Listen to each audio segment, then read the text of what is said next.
বর্তমান সমাজে বিভিন্ন রকমের শিখ ইসলামিক নীতি ইসলামিক চর্চা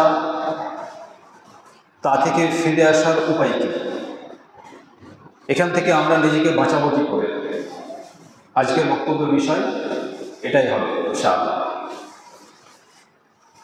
আর আমার কাছে একটা কাগজ দেখতে পাচ্ছেন।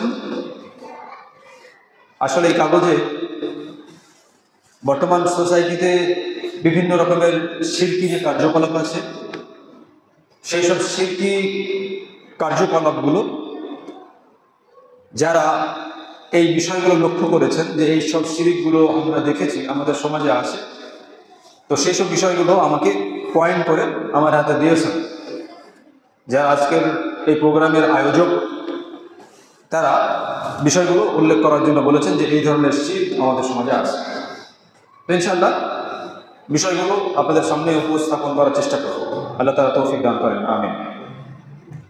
এবং সাথে সাথে আল্লাহ তাআলা যেন আমাদেরকে, বিশেষ করে আমাকে, আমি যে বিষয় বলবো সেগুলো যেন আমাকে সর্বপ্রথম আল্লাহ তাআলা আমল করার তৌফিক দান করেন, আর তারপরে আপনারা যারা শুনছেন শ্রোতা, আপনাদেরকে যেন আল্লাহ তাআলা শ্রবণ করে তার উপরে আমল করার তৌফিক দান করেন, আমিন।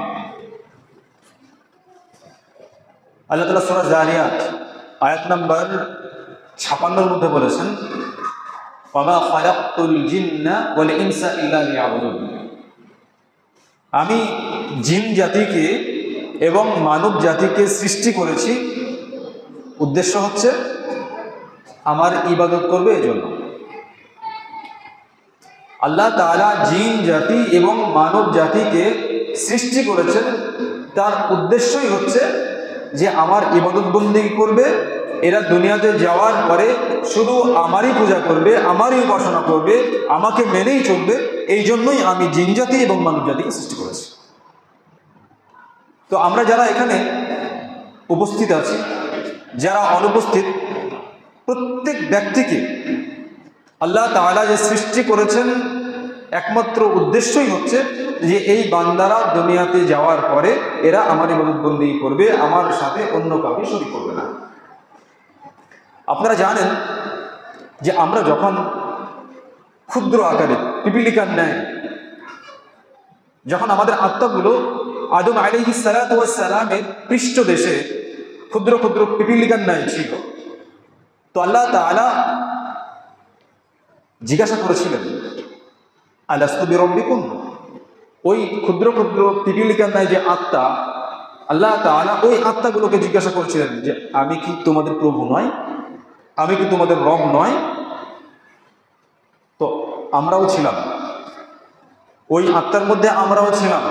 যারা দুনিয়া থেকে চলে গেছে তারাও ছিল, যারা ভবিষ্যতে আসবে তারাও ছিল। সব আত্মা এক বাক্যে বলেছিল, ক্বালু বালা শাহিদনা, আমরা সাক্ষ্য দিচ্ছি অবশ্যই আপনি আমাদের রব। তাহলে যারা আল্লাহ তাআলাকে মানে তারা এবং যারা মানে না তারাও সবাই এই কথা বলেছিল, এই স্বীকারোক্তি করেছিল যে আপনি আমাদের রব। তাহলে আল্লাহ তাআলা আমাদেরকে সৃষ্টি করেছেন কেন? ওয়ামা খালাকতুল জিন্না ওয়াল ইনসা ইল্লা লিয়াবুদুন। আমি মানব জাতিকে এবং জিন জাতিকে সৃষ্টি করেছি, আমার উদ্দেশ্যই হচ্ছে যে এরা আমার ইবাদত বন্দেগী করবে। এখানে দুটো মোবাইলে রেকর্ড হচ্ছে, এখানে ক্যামেরা আছে, ক্যামেরাতে মেয়েদেরকে দেখানো হচ্ছে এই প্রোগ্রামটা। এখন এই ক্যামেরাটা এখানে লাগানোর উদ্দেশ্য কি? এখানে যে বক্তব্যটা হচ্ছে এটা এই ক্যামেরার মাধ্যমে উপরে পৌঁছে দেবে, যেখানে মেয়েরা বক্তব্য শুনছে। যদি এই বক্তব্য এই ক্যামেরা পৌঁছাতে না পারে, যদি এই বক্তব্য এটা যদি উপরে পৌঁছাতে অক্ষম হয়, তাহলে এই ক্যামেরার কোনো প্রয়োজন হবে না। যদি সাড়া না হয় তাহলে বাদ। এই যে মোবাইলে রেকর্ড হচ্ছে, এই মোবাইল লাগানোর উদ্দেশ্য হচ্ছে এখানে রেকর্ড হবে এবং এটাকে ছাড়া হবে, এটাকে ছেড়ে মানুষের কাছে দিনের কথাগুলো পৌঁছে দেওয়া হবে। উদ্দেশ্য এটা। যদি এই মোবাইল রেকর্ড করতে না পারে তাহলে এই ক্যামেরা যে জন্য আমি লাগিয়েছি সেই জন্য কিন্তু কাজ করছে, তাহলে আমি কিন্তু মোবাইল রাখবো না। এখানে যারা বসে আছেন প্রত্যেক ব্যক্তি কোনো না কোনো দিক থেকে কোনো কর্মচারী রেখেছেন। কেউ নিজের ভাটিতে, কেউ গাড়ির ড্রাইভার হিসাবে কাউকে রেখেছেন। আপনার বাড়িতে আপনি একটা কর্মচারী রেখেছেন। কর্মচারীটা আপনার কাজ না করে ও পাশের বাড়ির অন্য কারোকে কাজ করে দেয়। বেতন আপনি দেন, খেতে আপনি দেন, কিন্তু কাজ করে দেয় পাশের বাড়ির লোকে। তাহলে আপনি যে উদ্দেশ্যে ওকে আপনার বাড়িতে রেখেছেন কাজের জন্য, সেই উদ্দেশ্য কিন্তু পূরণ করছেন। আপনারা রাখবেন না। আপনার ভাটিতে একজন কর্মচারী রেখেছেন, তোমাকে পাউরুটি তৈরি করতে হবে, কেক তৈরি করতে হবে। ও আপনার ভাটিতে কাজ না করে পাশের ভাটিতে গিয়ে পাউরুটি কেক তৈরি করে দেয়। আপনি বেতনও দেবেন না, ওকে খেতেও দেবেন না, ওকে পদ্ধতি বের করে দেবেন। কারণ আপনি যে উদ্দেশ্যে রেখেছেন সেই উদ্দেশ্য পূরণ করছেন না। আপনি একজন ড্রাইভার রেখেছেন, আপনার গাড়ি চালাবে। আপনার গাড়ি না চালিয়ে ও পরের গাড়ি চালিয়ে বেড়ায়, আপনি বেতন দেবেন না। কারণ আপনি যে উদ্দেশ্য নিয়ে রেখেছেন সেই উদ্দেশ্য ও পূরণে ব্যর্থ করছে না, অন্য কিছু করছে। আল্লাহ তাআলা আমাদেরকে একটা উদ্দেশ্য নিয়ে সৃষ্টি করেছেন, আর সেই উদ্দেশ্যটাই হচ্ছে ওয়া মা খালাকতুল জিন্না ওয়াল ইনসা ইল্লা লিয়াবুদুন।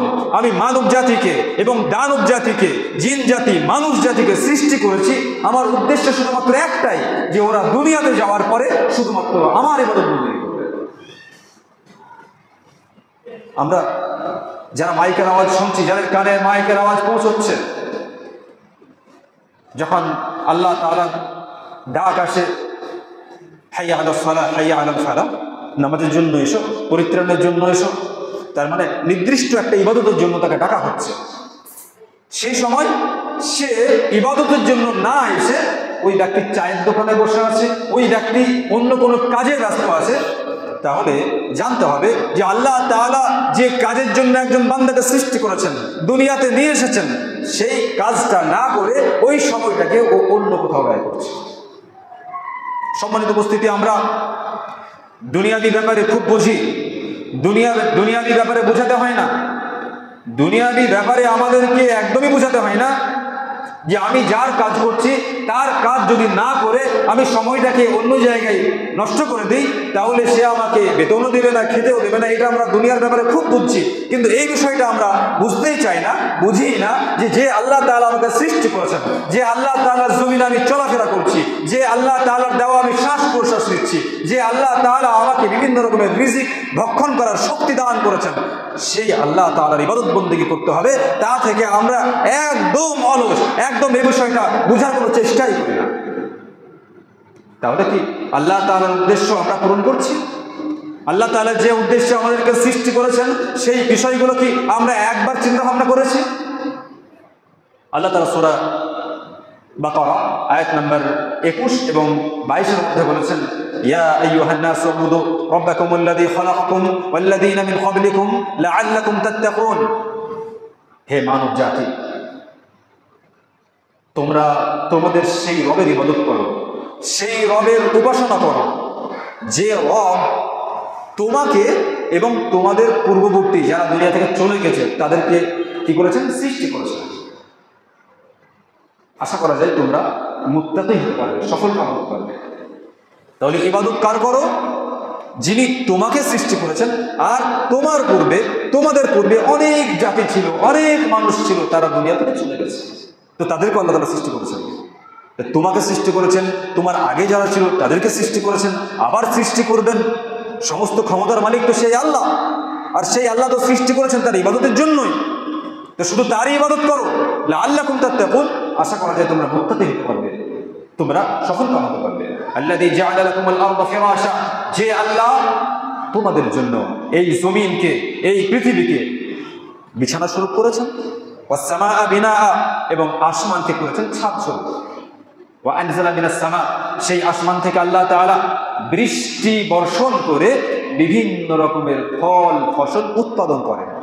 ফালা তাজআলু লিল্লাহি আনদাদা ওয়া আনতুম তা'লামুন, অতএব জেনে বুঝে তার সঙ্গে খবরদার শিরক করবে না।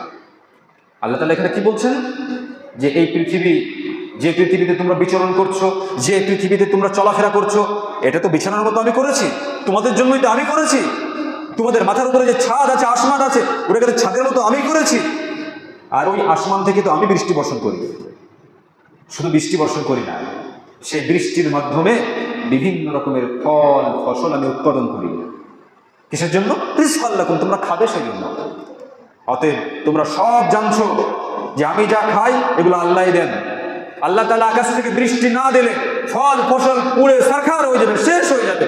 সেই আল্লাহ তাআলার রহমতের বৃষ্টির জন্য যখন বৃষ্টি বন্ধ হয়ে যায় তখন আল্লাহকে খুব ডাকি, বৃষ্টির জন্য আল্লাহ তাআলাকে বলি যে আল্লাহ ফল ফসল যা আছে সমস্ত পুড়ে তো শেষ হয়ে যাচ্ছে, আল্লাহ তুমি বৃষ্টি দাও। তুমি জানছো যে বৃষ্টি না দিলে ফল ফসল শেষ হয়ে যাবে, সমস্ত কিছু ধ্বংস হয়ে যাবে, এটা তুমি জানো।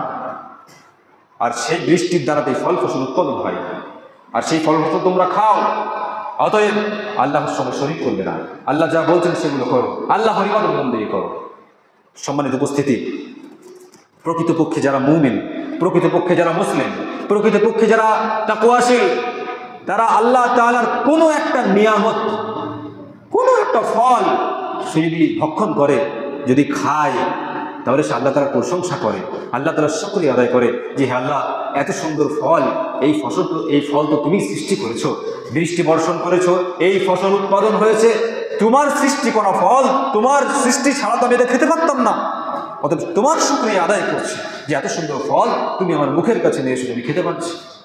একজন মুমিন, একজন তাকওয়াশীল, একজন শুকরিয়া আদায়কারী ব্যক্তি আল্লাহ তাআলার কোনো নিয়ামত যখন ভোগ করে তার ঈমানটা আরো বেড়ে যায়। বিশেষ করে যারা কাফের সম্প্রদায়, যারা পাপিষ্ট, তারা অনেক আল্লাহ তাআলার নিয়ামত ভক্ষণ করে যে এই ফল খেলে শরীরে এই হবে, এই ফল খেলে, এই জিনিস খেলে শরীরে শক্তি যোগাবে, এগুলো সব জানে। কিন্তু এই ফলটা আসলো কোথা থেকে, এই ফসল আসলো কোথা থেকে, কে সৃষ্টি করবে? এখন কাজু 1000 টাকা কিলো, কাজু যে খেলে শরীরে এই হবে, ক্যালসিয়াম যোগাবে, কাজুটা কোথা থেকে আসে? কিছুদিন আগে পার্সিমন বলে একটা ফল, জাপানের ফল, তো ফলটা এর আগে হয়তো খেয়েছিলাম, কিন্তু কিছুদিন আগে খুব পাকা পার্সিমন ফল খেলাম। তো ফল খেয়ে আল্লাহ তাআলার শুকরিয়া একটু বেশি আদায় করলাম যে আল্লাহ অনেক কিছুই তো খায়, কিন্তু এই ফলকে তুমি কতই না সুস্বাদু বানিয়েছো, এটা তো তুমিই বানিয়েছো। আল্লাহ তাআলার প্রতি ঈমানটা একটু বেড়ে গেল। আর যারা কাফের সম্প্রদায়, তারা খাবে, প্রশংসা করবে যে এই ফলটা খেতে খুব সুন্দর, কিন্তু সৃষ্টি কে করলো তার প্রশংসা করবে না, তাকে একবার স্মরণ করবে না। একটা মানুষ সে আল্লাহ তাআলার ইবাদত বন্দেগী করুক আর না করুক, তার অঙ্গ প্রত্যঙ্গ কিন্তু কথা বলে, তার অঙ্গ প্রত্যঙ্গ ঠিকই আল্লাহর আনুগত্য করে, ও বেয়াদব করে না ঠিক, কিন্তু তার অঙ্গ প্রত্যঙ্গগুলো ঠিকই আল্লাহর আনুগত্য করে। এখানে অনেক বয়স্ক মানুষ বসে আছেন, দাড়ি পেকে গেছে, কার ইশারাতে দাড়ি পাকলো? আল্লাহর ইশারাতে গেছে। চামড়া জড়ো হয়ে যাচ্ছে, কার ইশারাতে, কার ইঙ্গিতে? আল্লাহর ইঙ্গিতে। আপনার শরীর কমজোরি হয়ে যাচ্ছে, আপনার শরীরের কোনো অঙ্গ প্রত্যঙ্গ নষ্ট হয়ে যাচ্ছে, আপনার কিডনি ড্যামেজ হয়ে যাচ্ছে, কার ইশারাতে? আল্লাহর ইশারাতে, আল্লাহর ইঙ্গিতে। এগুলো ঠিকই আল্লাহর আনুগত্য করছে। আল্লাহ যেমন ভাবে বলেন সেই রকম ভাবে আপনার শরীর ওরকম ভাবেই চলে, কিন্তু আপনার যে মন, এই আত্মা, এই আত্মার ভিতরে শয়তান বাসা বেঁধে আল্লাহ তাআলার ইবাদত বন্দেগী থেকে আপনাকে দূরে রাখে। সম্মানিত উপস্থিতি, একজন প্রকৃত মুমিন, একজন প্রকৃত মুসলিম, সে সদা সর্বদা আল্লাহ তাআলার ইবাদত বন্দেগীতে নিজেকে নিয়োজিত রাখে এবং সে ভাবে যে আমি দুনিয়াতে এসেছি, আল্লাহ তাআলা দুনিয়াতে আমাকে পাঠিয়েছেন শুধুমাত্র এই জন্যই যে তার ইবাদত বন্দেগী করতে হবে। সম্মানিত উপস্থিতি, প্রকৃতপক্ষে যারা ভালো মানুষ, চালাক মানুষ, যারা আখিরাতমুখী মানুষ, যারা ঈমানদার মানুষ, যারা পরকালকে বিশ্বাস করে, তারা আল্লাহ তাআলার ইবাদত বন্দেগী ভুলে গিয়ে তারা কোনোদিন ইবাদত থেকে নিজেকে গাফেল রাখতে পারে না। এটা হতেই পারে না। গত বছর ভাইজ্যাক গিয়েছিলাম, অন্ধ্রপ্রদেশের ভাইজ্যাক। তো আল্লাহ তাআলার নিয়ামত তখন দেখলাম, সমুদ্র থেকে আরম্ভ করে পাহাড় পর্বত গাছপালা এগুলো দেখলাম, দেখে ঈমানটা একটু বৃদ্ধি হলো। হে আল্লাহ, তুমি এই পৃথিবীতে কতই না সুন্দর জিনিস সৃষ্টি করেছো, কত সুন্দর জিনিস সৃষ্টি করেছো, চোখ জুড়ে গেল দেখে। তাহলে ওই পাহাড়, ওই পর্বত, ওই গাছপালা, ওই সমুদ্র দেখে কারো ঈমান বাড়ে, আর ওইখানে গিয়ে কেউ জিনা ব্যভিচার করে, মদ পান করে, আমাদের সঙ্গে অনেক মানুষকে দেখলাম ছিল, তারা দাঁড়িয়ে দাঁড়িয়ে পেশাব করছে, ওখানে গিয়ে মদ খাচ্ছে, ওখানে গিয়ে ইতরামি করছে। তা আমি ভাবলাম আসলে এরা গবেষণাই করে না, চিন্তা ভাবনাই করে না। তুমি পড়াশোনা জানো না ঠিক আছে, কিন্তু এটা তো তোমার একটু ভাবা দরকার ছিল যে এত সুন্দর পাহাড় কে তৈরি করলো, এত সুন্দর সুন্দর পর্বত গাছপালা, এত সুন্দর সমুদ্র, এগুলো কে তৈরি করলো? তোমার তো একটু ঈমান বৃদ্ধি হওয়া দরকার ছিল। আসলে মানুষের ঈমান কখন আসে জানেন? কোরআনের আয়াত সূরা ইউনূস আয়াত নাম্বার 12, আল্লাহ বলছেন ওয়াইদা মাসাল ইনসানা যুররুন দাআনা লিজামবিহি আও কাঈদান আও কাঈমা ফালাম্মা কাশাফনা আনহু দুররাহু মাররা কাআন লাম ইয়াদউনা ইলা দুররিন মাসা। যখন আল্লাহ তাআলা কোনো মানুষকে কোনো কষ্ট দ্বারা স্পর্শ করেন, কোনো কষ্ট দ্বারা কোনো বিপদ যখন আল্লাহ তাআলা তার কাছে পাঠান, বিপদ স্পর্শ করে ফেলে, তখন সে শুয়ে শুয়ে আল্লাহকে ডাকে, সে বসে বসে আল্লাহকে ডাকে, কিংবা সে দাঁড়িয়ে দাঁড়িয়ে আল্লাহ তাআলাকে ডাকে। ফালাম্মা কাশাফনা আনহু দুররাহু, যখন আল্লাহ তাআলা সেই বিপদ থেকে তাকে উদ্ধার করেন, মাররা কাআন লাম ইয়াদউনা ইলা যুররিন মাসা, তখন আবার সে আগের মতো ফিরে আসে, আগের রাস্তায় ফিরে আসে। ও যে বিপদে ছিল আর আল্লাহ তাআলাকে ডেকেছিল আর আল্লাহ তাআলা সুস্থ করে দিলেন, ওই বিষয়টাই ভুলে যায়। অনেক মানুষ এরকম নেই যে যখন বিপদে পড়ে তখন আল্লাহ তাআলাকে খুব ডাকছে, ও বুঝতে পারে না, তো শুয়ে শুয়ে আল্লাহকে ডাকছে যে আল্লাহ আমাকে একবার সুস্থ করে দাও, এবার আমি ঠিক হয়ে যাবো। মদ এতদিন খেয়ে খেয়ে শরীর শেষ করে ফেলেছি, এবার একটু আমাকে হাঁটা চলা করার তৌফিক দাও, নামাজ পড়বো, ভালো হয়ে যাবো। এতদিন তো সুদ খেয়েছি, অনেক মানুষের প্রতি অত্যাচার করেছি, আল্লাহ একটু আমাকে সুস্থ করে দাও, আমি নামাজ পড়বো, ইবাদত বন্দি করবো, তোমাকে সন্তুষ্ট করবো। হয়তো আল্লাহ তাআলা তাকে সুযোগ দিয়ে একটু বসার সুযোগ করে দিলেন। আল্লাহকে বলছে আল্লাহ এইটা আমি বুঝতে পেরেছি, একটু দাঁড় করে দাও আল্লাহ, একটু দাঁড়িয়ে যাই, তোমার ইবাদত বন্দি করবো, তোমাকে ছাড়া কাউকে ডাকবো না, কোনো অন্যায় অত্যাচার কিছু করবো না, একটু দাঁড় করিয়ে দাও। আল্লাহ দাঁড় করিয়ে দিলেন, চলাফেরা করার সুযোগ করে দিলেন। ফালাম্মা কাশাফনা আনহু দুররাহু, যখন আল্লাহ তাআলা তার বিপদ থেকে তাকে উদ্ধার করলেন, ও যখন উদ্ধার হলো, মাররা কাআন লাম ইয়াদউনা ইলা যুররিন মাসা, আল্লাহ তাআলা বলছেন যে ও পূর্বের অবস্থায় ফিরে আসে, পূর্বে যেমন বেঈমান বদমাশ ছিল আবার সেরকম হয়ে যায়। ও এটা ভুলেই যায় যে আমি যে বদমাশ ছিলাম, আর বদমাশ থাকাকালীন আমি অসুস্থ হয়ে গেছিলাম আর আল্লাহ তাআলাকে ডেকেছিলাম, আল্লাহ তাআলা অসুস্থতা দূর করেছেন, আমি সুস্থ হয়ে গেছি। তো এই বিষয়টাই ভুলে যায়, পূর্বের অবস্থায় ফিরে গিয়ে যেমন বদমাশ ছিল সেরকম বদমাশ। অনেক মানুষ এরকম নাফরমান আছে যারা আল্লাহ তাআলা জমিয়ে সদা সর্বদা আল্লাহ তাআলা কোন কাজ করলে অসন্তুষ্ট হবেন সেই সব কাজগুলোই বেছে বেছে করে, গর্ববোধ করে, অহংকার করে। আপনারা জানেন মার্কস লেনিন ওর লাইফে আল্লাহ আছে এই কথাটা কোনোদিন ও বিশ্বাস করেনি, না, পৃথিবী সব অটোমেটিক হয়েছে, গাছপালা পাহাড় পর্বত, আমরা এত সুন্দর সুন্দর প্রাণী, যা কিছু আছে, মানুষকে আল্লাহ তাআলা এত সুন্দর করে বানিয়েছেন, এই যা কিছু আছে এগুলো সব অটোমেটিক, এগুলো ন্যাচারালি হয়, এগুলোর জন্য কোনো সৃষ্টিকর্তা নেই। কোনো দিন আল্লাহ তাআলাকে বিশ্বাস করেনি। সারা জীবন ওর একটাই কথা ছিল, নো গড, আল্লাহ বলে কিছু নেই। যখন মৃত্যু মুখে পতিত, যখন মারা যাচ্ছে, তখন ওর শেষ যে বাক্য ছিল, শেষ যে কালেমা ছিল, সেটা হলো ও মাই গড। শেষের যে কালেমা সেটা কি ছিল? ও মাই গড, হে আল্লাহ, হে প্রতিপালক। ওটা আবার শেষ বাক্য ছিল। আসলে মানুষ যখন নাস্তিকতা করে, আল্লাহ তাআলাকে ভুলে যায়, ওর মুখ থেকেই হয়তো ওর অজান্তে বেরিয়ে আসবে যে আল্লাহ আছে, কিন্তু যে সময় বেরিয়ে আসবে সেই সময়টাই আল্লাহ তাআলা ওই বাক্য গ্রহণ করবেন না। সূরা হিজরের মধ্যে আসছে, রুবামা ইয়াওয়াদ্দুল্লাযীনা কাফারু লাউ কানু মুসলিমিন।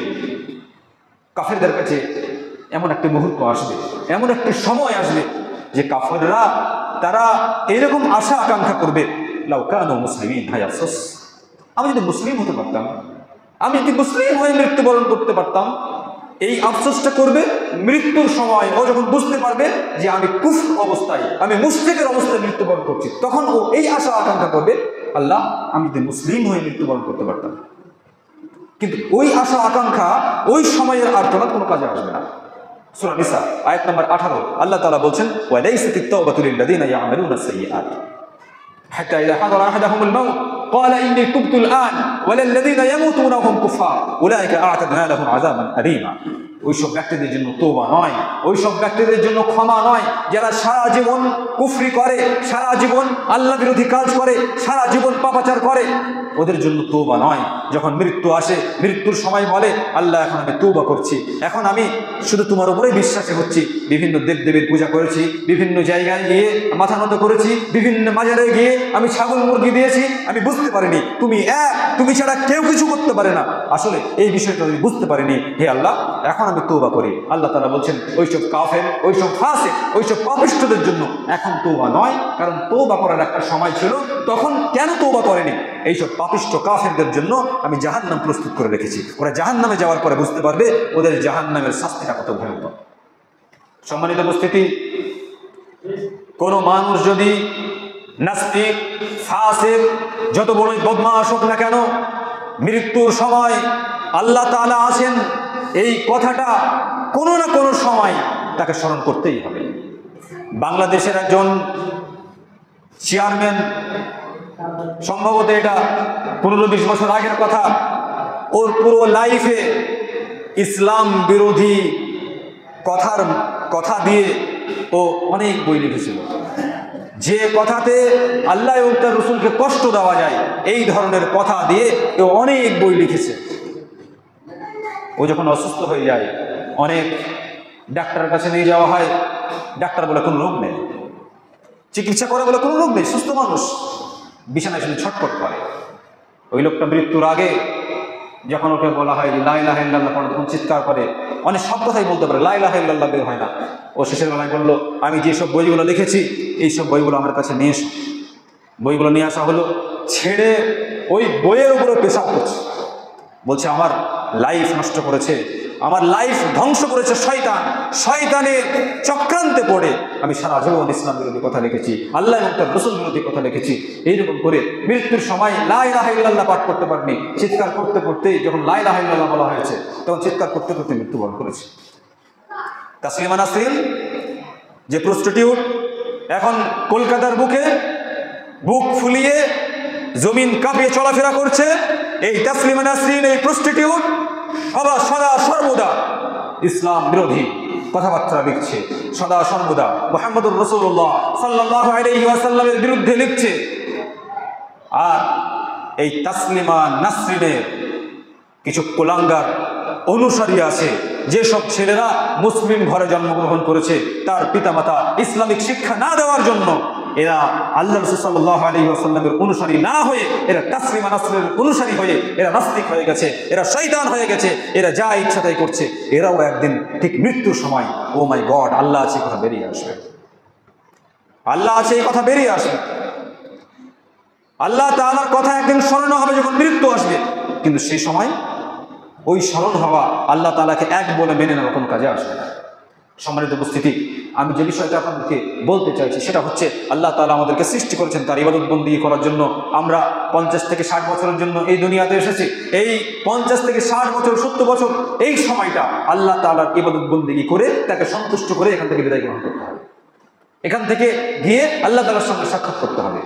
যদি আমরা আল্লাহ তাআলার ইবাদত বন্দেগী করে এখান থেকে বিদায় গ্রহণ করে আল্লাহ তাআলার সঙ্গে সাক্ষাৎ করি, আশা করা যায় আমাদের আখিরাতের যে জীবন, সেই জীবনটা সাকসেস হবে, সেই জীবনটা আমাদের জন্য আনন্দদায়ক হবে। আল্লাহ তাআলা সূরা আনআম আয়াত নম্বর 102 এর মধ্যে বলেছেন যালিকুমুল্লাহু রাব্বুকুম লা ইলাহা ইল্লা হু খালিকু কুল্লি শাইইন ফা'বুদু। যালিকুমুল্লাহু রাব্বুকুম, ওই আল্লাহ যিনি তোমাদের রব, ওই আল্লাহ যিনি তোমাদের রব, লা ইলাহা ইল্লা হু, তিনি ছাড়া ইবাদতের যোগ্য কেউ নেই, তিনি ছাড়া আর কোনো উপাস্য নেই। কেন নেই? তিনি ছাড়া কোনো উপাস্য নেই, তিনি ছাড়া আর কারো ইবাদত বন্দেগী করা যাবে না। কেন কেন ইবাদত বন্দেগী করা যাবে না? কারণ হচ্ছে খালিকু কুল্লি শাই, কারণ তিনি সমস্ত কিছুকে সৃষ্টি করেছেন, তিনি সমস্ত কিছুকে সৃষ্টি করেছেন, সেই জন্যই তাকে ছাড়া আর কারো ইবাদত বন্দেগী করা যাবে না। ফা'বুদু, সুতরাং তোমরা শুধু তারই ইবাদত করো। তাহলে সেই আল্লাহ যিনি আমাদের রব, যিনি আমাদের প্রতিপালক, যিনি আমাদেরকে সৃষ্টি করেছেন, তিনি ছাড়া কোনো উপাস্য নেই, তিনি ছাড়া ইবাদত বন্দিগি করার যোগ্য আর কেউ নেই। কারো ইবাদত বন্দিগি করা যাবে না। কেন করা যাবে না? এই জন্যই করা যাবে না, খালিক কুল্লি শাই, তিনি সমস্ত কিছুকে সৃষ্টি করেছেন। ফা'বুদু, সুতরাং তোমরা ইবাদত বন্দিগি যদি করো তাহলে তারই করো, তার ইবাদত বন্দিগি করো। আমরা এখানে বসে আছি, শ্বাস প্রশ্বাস নিচ্ছি বলে বসে আছি। শ্বাস প্রশ্বাস বন্ধ হয়ে গেলে এখানে তো বসে থাকতে পারবেন না, তখন আপনাকে বাড়িতে নিয়ে গিয়ে শুয়ে দিলে, কয়েক ঘন্টা পরে খাটে শুয়ে আপনাকে কবরে নিয়ে যাবে।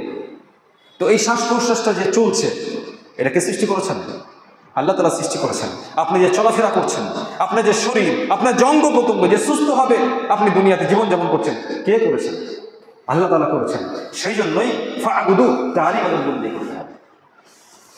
সম্মানিত উপস্থিতি, বর্তমান সময়ে আমরা অনেকেই অনেক রকমভাবে শিরকের সঙ্গে জড়িয়ে যাচ্ছি। আমরা মুসলিম বলছি, আমরা বলছি যে আল্লাহ তাআলাকে আমরা মেনে চলি, আল্লাহ ছাড়া কোনো উপাস্য নেই, এ কথা আমরা মুখে বলি। কিন্তু বর্তমান সময়ে আমাদের অবস্থা হয়ে গেছে মক্কার কাফের মুশরিকদের মতো। বর্তমান সময়ে আমাদের অবস্থা হয়ে গেছে মক্কার কাফের মুশরিকদের মতো। কেন? ইবনে আব্বাস রাদিয়াল্লাহু আনহু বলছেন, কানাল মুশরিকুন ইয়াকুলুন লাব্বাইক লা শারীকা লাক।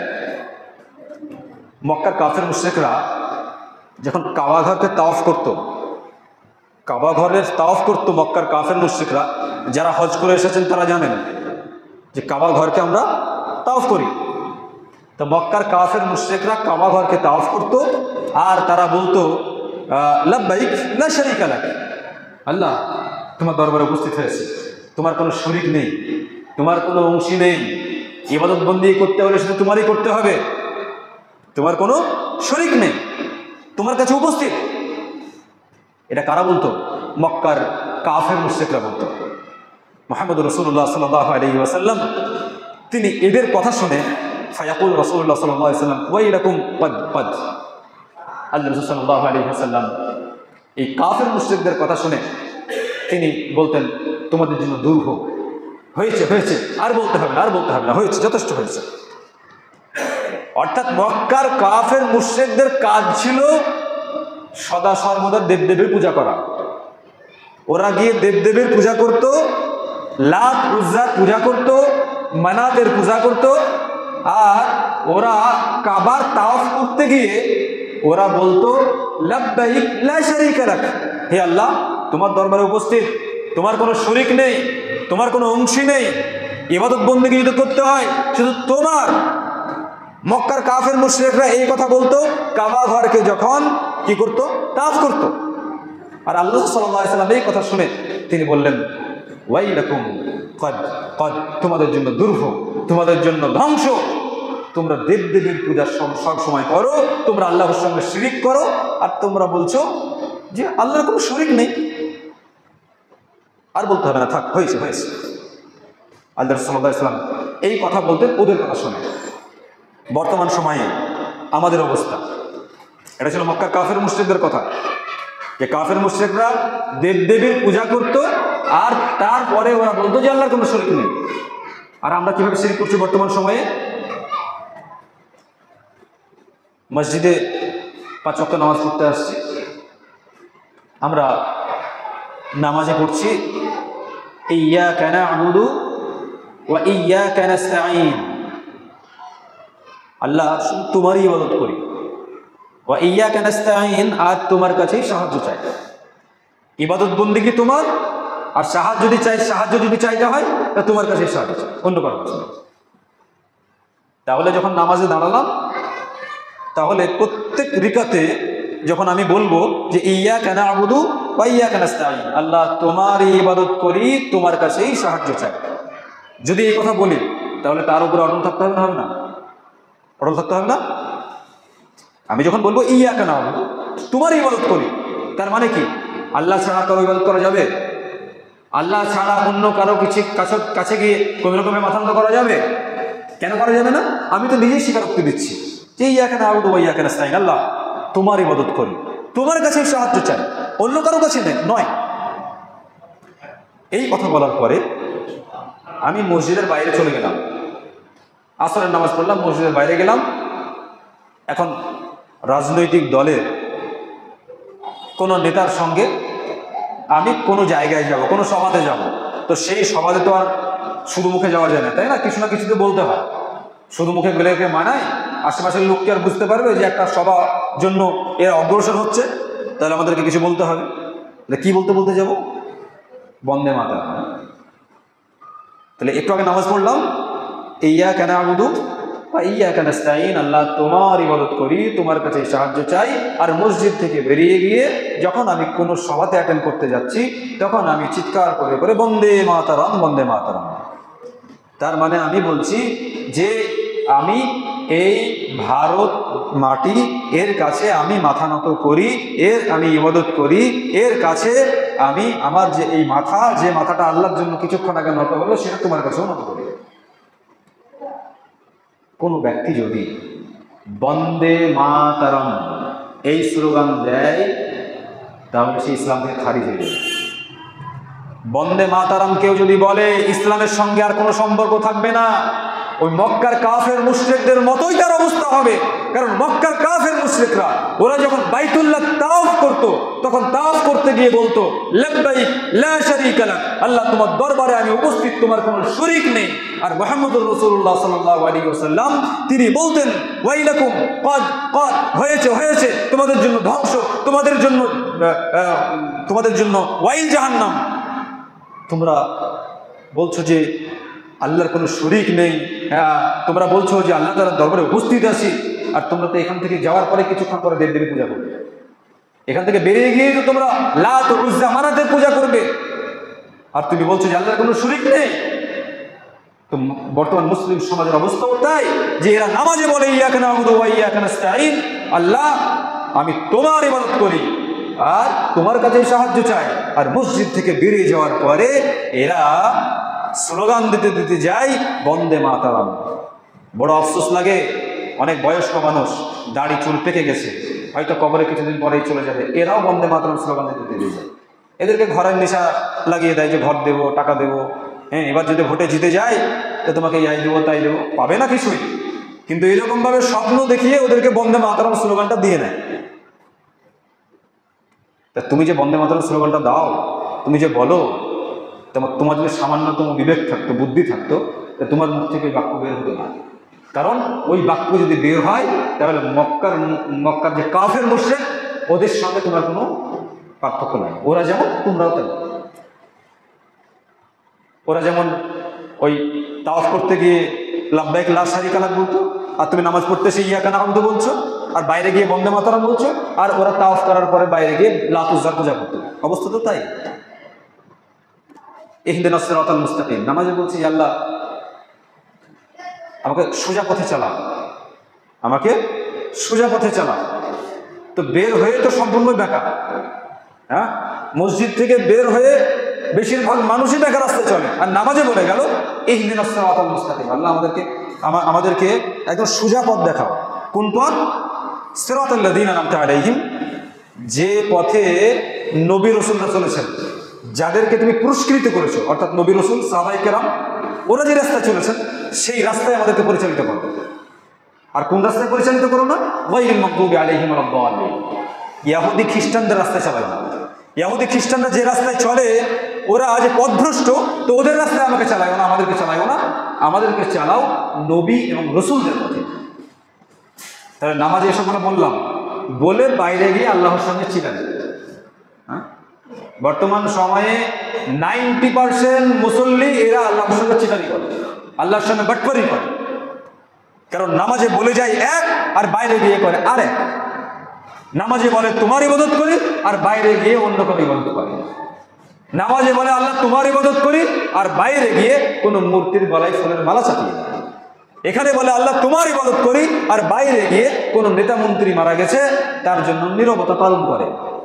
আরে তুমি তো নীরবতা এখন পালন করে গেলাম, নীরবতা পালন তুমি নামাজের মাধ্যমে করেছো, নীরবতা একমাত্র আল্লাহ তাআলার জন্য, তুমি মানুষের জন্য নীরবতা পালন করো কি করে? এই শিক্ষা তুমি পেলে কোথা থেকে? তুমি কি জানো না যে এগুলো শিরক? এগুলো যদি তুমি করো তাহলে মক্কার কাফের এবং মুশরিকরা যেমন, তুমি ঠিক সেরকম হয়ে যাবে। অনেক মুসলিম আছে, শিক্ষিত মুসলিম, তারা ভাবে যে অমুক মনীষী অমুসলিম, তার স্ট্যাচু হয়েছে, অমুক অমুসলিম, অমুক নেতা সে অমুসলিম শিক্ষিত লোক, তো তার স্ট্যাচু হয়েছে, তো আমাদের মুসলিমদের মধ্যে অনেক ওইরকম মহান ব্যক্তি আছেন, তো তাদেরও স্ট্যাচু হওয়া দরকার। ও দাবি করে যে আমরা মুসলিম, আমাদের অধিকার আছে যে আমাদের অমুক মহান ব্যক্তি মারা গেছে, কাজী নজরুল ইসলাম চলে গেছেন, তো রবীন্দ্রনাথ ঠাকুরের যদি মূর্তি হয় তা নজরুলের কেন হবে না? তুমি যদি এটা জানতে তাহলে এটা বলতে না। এই মূর্তি বানানো, কাজী নজরুলের স্ট্যাচু বানানো, এতে যে তুমি কাফের মুশরিক হয়ে যাবে, এটা যদি জানতে তুমি, তাহলে তুমি কোনোদিন বলতে না। তুমি যদি এটা জানতে যে নজরুলের ওই মূর্তিতে গলায় ফুলের মালা দেওয়া এবং নজরুলের স্ট্যাচু নিয়ে বা মুসলিমদের কারো কোনো স্ট্যাচু নিয়ে কোনো রকম ভাবে কোনো অনুষ্ঠান করা, তাকে সম্মান জানানো, এগুলো শিরক এবং এর জন্য তোমার জান্নাত হারাম হয়ে যাচ্ছে। মক্কার কাফের মুশরিকদের সঙ্গে তোমার এমন কোনো পার্থক্য থাকবে না। এই জিনিসটা তুমি যদি জানতে, তাহলে তুমি কোনোদিন তা করবে না। সম্মানিত উপস্থিতি, আমাদের বর্তমান সোসাইটিতে বিভিন্ন রকমের শিরক আমাদেরকে আষ্টে পৃষ্ঠে ধরে ফেলেছে। মুহাম্মদ রাসূলুল্লাহ সাল্লাল্লাহু আলাইহি ওয়াসাল্লাম সেই জন্য বলেছেন, ওয়াসাতা'বুদু ক্বাবাইলু মিন উম্মাতিল আওসান, আর অতি সত্বর এটা কিয়ামতের একটা নিদর্শন যে আমার উম্মতের কিছু সম্প্রদায় তারা মূর্তি পূজা করবে। আমার সম্প্রদায়ের কিছু ব্যক্তি এরা মূর্তি পূজা করবে। ওয়া সাতালহাকু ক্বাবাইলু মিন উম্মতি বিল মুশরিকিন, এবং আমার উম্মতের কিছু সম্প্রদায় এরা মুশরিকদের সঙ্গে মিলিত হয়ে যাবে। এখানে কি আসছে? আল্লাহ রাসূল সাল্লাল্লাহু আলাইহি ওয়াসাল্লাম, যে ইবনে মাজাহ হাদিস নাম্বার 3952, আল্লাহ রাসূল বলছেন আমার উম্মতের মধ্যে কিছু সম্প্রদায় এমন হবে এরা মূর্তি পূজাতে লিপ্ত হবে, যেমন ভাবে মক্কার কাফের মুশরিকরা মূর্তি পূজা করত। মক্কার কাফের মুশরিকরা মূর্তি পূজা করত, ওরা কি নিজেকে জাহান্নামী ভাবতো নাকি? ওরা তো জান্নাতি ভাবতো যে আমি যে মূর্তি পূজা করছি, তো এর মাধ্যমে আমরা কি করব? নেকি অর্জন করব, এর মাধ্যম দিয়ে আল্লাহ তাআলাকে সন্তুষ্ট করা যাবে। ওরা মূর্তি পূজা করে জান্নাতের স্বপ্ন দেখত। আল্লাহ রাসূল বলছেন যে আমার উম্মতের মধ্যে কিছু মানুষ এমন তৈরি হবে এরা মূর্তি পূজা করবে, আর এই মূর্তি পূজাকে এরা হারাম মনে করবে না। আর আমার উম্মতের কিছু ব্যক্তি এরা মুশরিকদের সঙ্গে মিশে যাবে। যেমন ভাবে ধর্ম যার যার, উৎসব সবার, তাই না? ধর্ম যার যার, উৎসব সবার। এটা কে কে মানেন? দেখি হাত তুলেন দেখি, কে কে মানেন কেউ? এখানে তো বলছেন যে না মানি না, কিন্তু আবার বাইরে গিয়ে স্লোগান দেন না যে ধর্ম যার যার, উৎসব সবার। ধর্ম যার যার, উৎসব তার তার, বউ যার যার, বউ সমান নাকি? বউ যার, বউকে নিয়ে থাকবেও সেই তার নাকি? বিয়ে যার যার, বউ সবার, এই কথা কিন্তু আমরা কেউ বলি না। বিয়ে যার যার, বউ সবার, এই কথা বলি না। এদিকে খুব জ্ঞান বুদ্ধি আছে যে না আমার বউ কেন লোকের হবে। বিয়ে যার যার, বউটাও তার। তো ধর্ম যার যার, উৎসব সবার, এই কথাটা সেদিন সঠিক হবে যেদিন সমাজের লোক বলবে যে বিয়ে যার যার, বউগুলো সবার, সেদিন এটা ঠিক হবে। ব্যবসা যার যার, ব্যবসাতে যে মাল আছে ওগুলো সবার। বাড়ি যার যার, বাড়িতে থাকার অধিকার সবার। এটা যখন সবাই বলবে তখন ধর্ম যার যার, উৎসব সবার, এ কথা ঠিক হবে। সম্মানিত উপস্থিতি, অনেক মানুষের কাছে অনেক শিক্ষা আছে, শিক্ষিত মানুষ ইসলাম সম্পর্কে অজ্ঞ হওয়ার জন্য তারা একজন অমুসলিমকে বুকে জড়িয়ে নেওয়ার জন্য, তাদেরকে ভালোবাসা তাদের সঙ্গে প্রকাশ করতে গিয়ে তারা এইসব বাক্য বলে। তারা উদাহরণ দেখাতে যায় যে না ধর্ম যার যার, উৎসব সবার, আপনি আমাদের ঈদে আসবেন, আপনাদের আমরা পুজোতে যাব। এই উদাহরণটা দেখাতে গিয়ে ওরা নিজেও ঠিক ওই রকম ভাবে অমুসলিম হয়ে যায়। ইসলাম শুধুমাত্র আল্লাহ ছাড়া অন্য কারো ইবাদত বন্দিকে হারাম করেছে। আর যারা দেবদেবী মানে তারা আল্লাহকে মানে, এবং যত দেবদেবী আছে, গাছও আল্লাহ, মাটিও আল্লাহ, পানিও আল্লাহ, তারপরে কতই যে আল্লাহ আছে, তার মানে এগুলো ঠিক। আমি যখন বলবো ধর্ম যার যার, উৎসব সবার, তাহলে উৎসব যদি সবার হয় তাহলে ওদের যেগুলো সেগুলো আপনার ওদের যেগুলো দেবদেবী, এই যে গরুর গোশ খাচ্ছেন, তো ওটা তো ওদের মাতা, ওদের মাতা, ওকে তো ওরা আল্লাহ বলে মানে, রব বলে মানে। তাহলে ধর্ম যার যার উৎসব যদি সবার হয়, যে এই কথা বলে সে গরু গোশ খাই কেন? তার তো খাওয়া উচিত না। কারণ তাদের ধর্মে এটাকে অপছন্দ করে, জবাই করা, মাংস খাওয়া অপছন্দ করে। আর তুমি তো ধর্ম যার যার উৎসব সবার বলবে, আবার গরুর গোশ দিয়ে বিরিয়ানিও খাবে। তাহলে তুমি তালে ঠিক আছো, মানে ওদেরকে সন্তুষ্ট করবা আর ভোগের সময় ভোগও করবা। সম্মানিত উপস্থিতি, এরকমভাবে আমরা বিভিন্ন রকম বাক্য বলে আমরা কিন্তু আমাদের যে কৃষ্টি কালচার, এই কৃষ্টি কালচার থেকে আমরা আস্তে আস্তে হটে আসছি এবং মুশরিকদের সঙ্গে আমরা মিলিত হয়ে যাচ্ছি। যে কথা মুহাম্মদ রাসূলুল্লাহ সাল্লাল্লাহু আলাইহি ওয়াসাল্লাম বলেছেন, ওয়া সাতালহাকু ক্বাবাইলু মিন উম্মতি বিল মুশরিকিন, আর আমার উম্মতের কিছু মানুষ এরা মুশরিকদের সাথে মিলিত হবে। মুশরিকরা যা করবে এরাও তাই করবে। অনেক নেতাদেরকে দেখবেন, ওরা পুজোর সময় গিয়ে ফিতে কাটে, মোমবাতি ধরায়, আবার মূর্তির সামনে মাথা মতো করে, প্রসাদ খায়, তারপরে কপালে তিলকও দেয়, সব কিছুই করে। তার সাথে তোমার বাকি আছে যে আমি একজন পুরোপুরি অমুসলিম, এই ঘোষণাটা দিতেই বাকি আছে। তাছাড়া সবই তুমি করে ফেলে আগিয়ে গেছো, বাকি তোমার কিছুই নেই। তোমার বাকি শুধু এতটুকু যে আমি একজন অমুসলিম, আমি যেগুলো করছি আমি আজকে থেকে এই কৃষ্টি কালচার গ্রহণ করলাম, এই ঘোষণাটা দিতে বাকি আছে। তাছাড়া সব কিছু তুমি করে ফেলেছো। সম্মানিত উপস্থিতি, আর আমরা অনেকেই শুধুমাত্র নেতাদের পেছনে ঘুরে ঘুরে তারা যে শিরক করছে, সেই শিরকের সঙ্গে আমরা অংশগ্রহণ করে সাধারণ মানুষ আমরাও মুশরিক হয়ে যাচ্ছি, আমরাও বিভিন্ন রকমভাবে মূর্তি পূজায় লিপ্ত হয়ে যাচ্ছে। আপনারা জানেন যে সাধারণ মানুষ যারা, এরা কিন্তু একটু উঁচু লেভেলের লোকের অনুসরণ করে। সাধারণ মানুষ কিছু জানে না, তো উঁচু লেভেলের কোনো ব্যক্তি যখন কিছু করে তখন তার সাথে সাথ দিয়ে ও যেটা করে সাধারণ মানুষও তাই করে। ও ব্যাপারে কোরআনের আয়াত আছে, যখন আল্লাহ তাআলা ওইসব নেতা মন্ত্রী যারা শিরক করতো, যারা আল্লাহ বিরোধী কাজ করতো, ওদেরকে এবং ওই নেতার যারা আনুগত্য করত ওদেরকে যখন আল্লাহ তাআলা জাহান্নামে নিক্ষেপ করবেন, তখন ওই ব্যক্তিরা বলবে যে দুনিয়াতে তো অনেক কিছু পাওয়ার তোমার হাতে ছিল, অনেক কিছু তো করে দেখিয়েছো, আমি অমুকজনকে মার্ডার করেছিলাম, তা আমি তোমার দলে ছিলাম, তো তুমি পুলিশ প্রশাসনের কাছে গিয়ে তুমি মামলাটাকে ডিসমিস করে দিয়েছো, আমাকে আর ধরেনি, আমি ঘুরে বেরিয়েছি, তোমার হাতে এত পাওয়ার ছিল, আমার জেলে থাকার কথা ছিল, কিন্তু কেসটা চাপিয়েছিল অন্য ব্যক্তির ঘাড়ে, সে জেল খেটেছে আর আমি বাইরে ঘুরে বেরিয়েছি, মতো পাওয়ার অনেক ছিল। তো আজকে এই যে আযাব, আল্লাহর ভয়ঙ্কর শাস্তি, এ থেকে একটু লক্ষ্য করো, একটু সাহায্য করো। তুমি যখন রাস্তায় চলাফেরা করতো, তোমার আগে গাড়ি পেছনে গাড়ি, শয়ে শয়ে তোমার সিকিউরিটি ছিল, এত পাওয়ারফুল লোক ছিল তুমি, তোমার সঙ্গেই আমি লাইফটাকে শেষ করেছি, পুরো লাইফ তোমার জন্য উৎসর্গ করে দিয়েছি। একটু আল্লাহর আযাব থেকে একটু লক্ষ্য করে নাও। তখন ওই নেতা মন্ত্রীরা যারা পথভ্রষ্ট ছিল, যারা শিরক করেছে, মানুষকে শিরকের জন্য উদ্বুদ্ধ করেছে, মানুষকে শিরকে লিপ্ত করেছে, ওরা বলবে হাদানাল্লাহু লা হাদাইনাকুম, আসলে আল্লাহ তাআলা আমাদেরকে হেদায়েত করেন না দুনিয়াতে, আমরা নিজে পথভ্রষ্ট ছিলাম, তাই তোমাদেরকেও ভালো রাস্তা দেখাতে পারিনি, তোমাদেরকেও ভালো রাস্তায় নিয়ে আসতে পারিনি। সাওয়াউন আলাইনা আজাযনা আম সাবারনা মা লানা মিন মাহিস।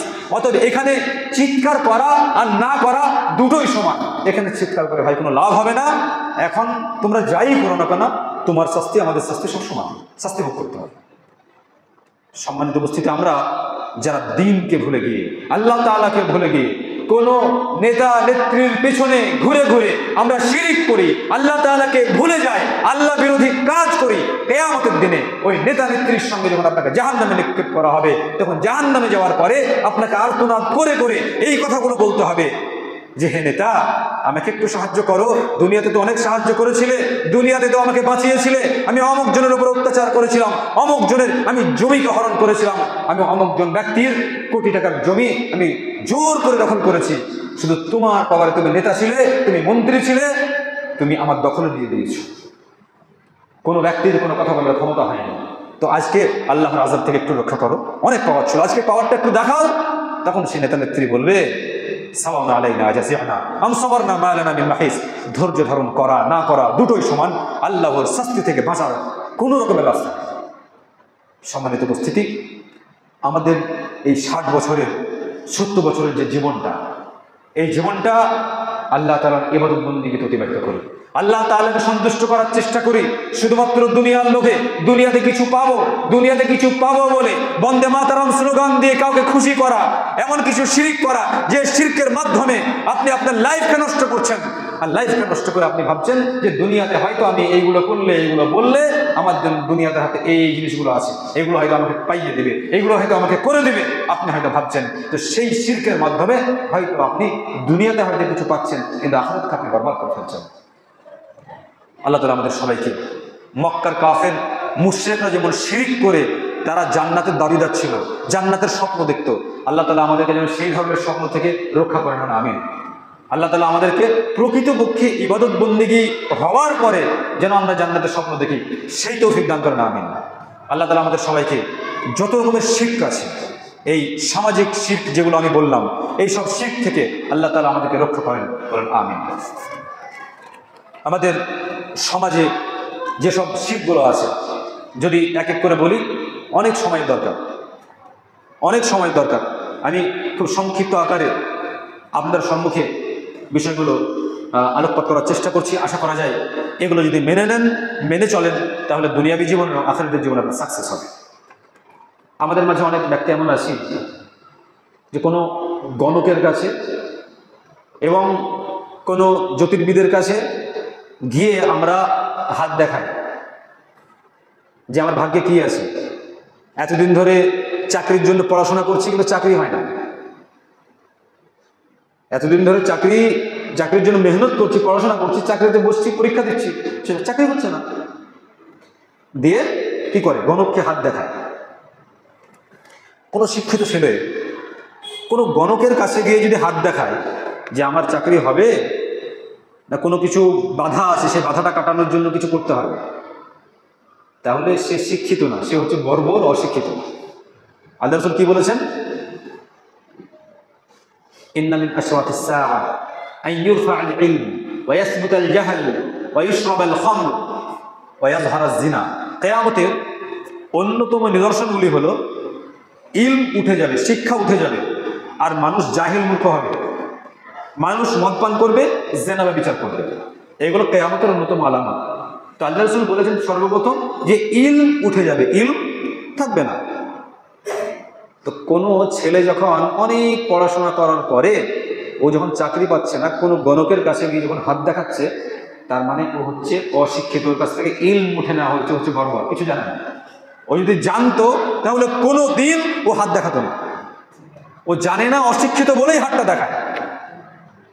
আমাদের সমাজে অনেক হাই এডুকেটেড আছে, অনেক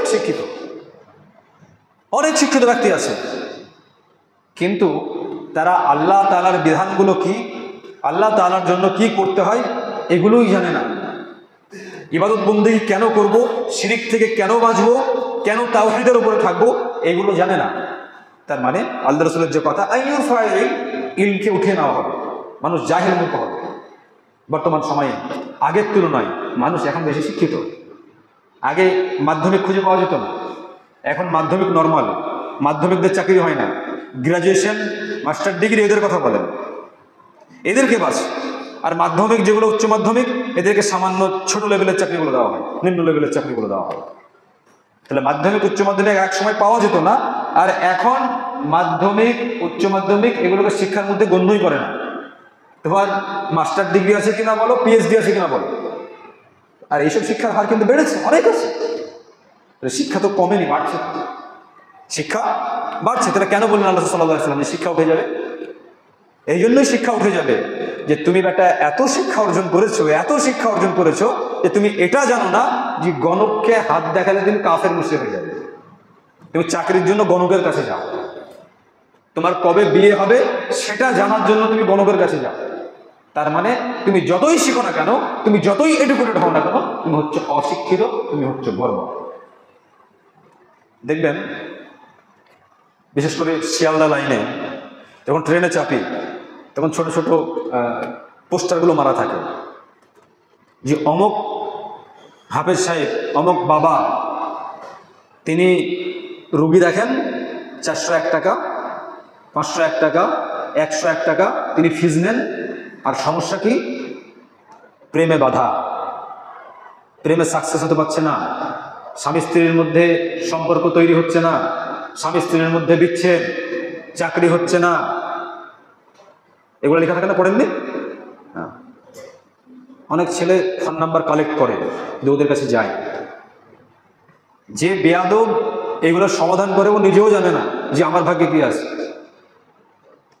একজন ছেলে, সে একজন গণকের কাছে গেছে, গণকের কাছে গিয়ে বলছে যে হুজুর, আমার বিয়ে হচ্ছে না, অনেক চেষ্টা করছি কিন্তু আমার ভাগ্যে মেয়ে জুটছে না, আর চাকরির জন্য অনেক পরীক্ষা দিয়েছি, চাকরিও পাচ্ছি না, তা আমার চাকরি কবে হবে আর বিয়েটা কবে হবে? হাত টাত চালিয়ে অনেকক্ষণ পরে বলছে যে তোমার আর কয়েক মাস পরে বিয়ে হবে, আর কয়েক বছর পরে চাকরি হবে। তখন উনি বললেন, আরে বেটা, তুমি যে চিটার, তার বাস্তব প্রমাণ হচ্ছে যে আমি 2 বছর আগে বিয়ে করেছি, আমার একটা ছেলে আছে, আর আমি চাকরি 5 বছর আগেই পেয়েছি। বুঝলেন কিনা? তো যারা শিক্ষিত তারা কোনোদিন গণকের কাছে যাবে না, যারা শিক্ষিত কোনোদিন গণকের কাছে যাবে না, যারা অশিক্ষিত বর্বর কিছু জানে না ওরাই গণকের কাছে যাবে। মুহাম্মদ রাসূলুল্লাহ সাল্লাল্লাহু আলাইহি ওয়াসাল্লাম বলেছেন, মান আতা আররাফান ফাসালাহু আন শাইইন লাম তুকবাল লাহু সালাতু 40। সহিহ মুসলিম হাদিস নাম্বার 2230। আল্লাহ রাসূল সাল্লাল্লাহু আলাইহি ওয়াসাল্লাম বলেছেন, কোনো ব্যক্তি যখন কোনো জ্যোতিষীর কাছে যাবে, কোনো গণকের কাছে যাবে এবং তার কাছে গিয়ে কিছু জিজ্ঞাসা করবে যে হুজুর, আমার কবে কী হবে একটু বলেন না, আমার স্ত্রীর সঙ্গে আমার সম্পর্ক ভালো নেই, আমি একজনকে ভালোবাসি, তো ও আমাকে ভালোই বাসে না, আর ওকে ছাড়া আমি বাঁচবই না। গণকের কাছে গেছে, এখন গণক যেগুলো বলে ওগুলো বিশ্বাস করে, গণক যেগুলো বলছে সমাধানের জন্য ও গণকের কাছে গিয়ে ও সমাধান চায়। আল্লাহ রাসূল সাল্লাল্লাহু আলাইহি ওয়াসাল্লাম বলছেন, ওই ব্যক্তির 40 দিনের ইবাদত আল্লাহ তাআলা কবুল করবেন না, 40 দিনের নামাজ আল্লাহ তাআলা কবুল করবেন না। কার? যে ব্যক্তি কোনো গণকের কাছে গেছে, যে ব্যক্তি কোনো জ্যোতির্বিদের কাছে গেছে, হাত দেখিয়েছে, দেখেন আমার ভাগ্যে কি আছে। ভাগ্যের মালিক কে?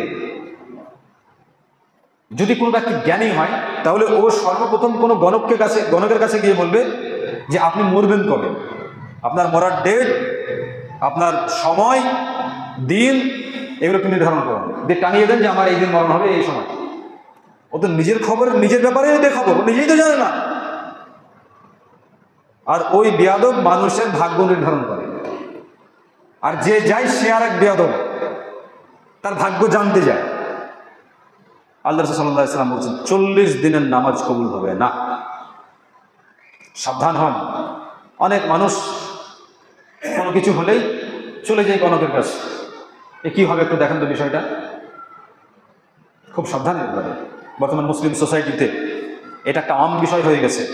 বিশেষ করে ট্রেনে যখন পোস্টারগুলো দেখা যায় যে অমুক হাফেজ সাহেব রোগী দেখছেন, হাফেজ সাহেব দেখে অনেকে ধোকা খেয়ে যায়। হাফেজ সাহেব মানে কোরআনের হাফেজ, তার কাছে কোরআন আছে।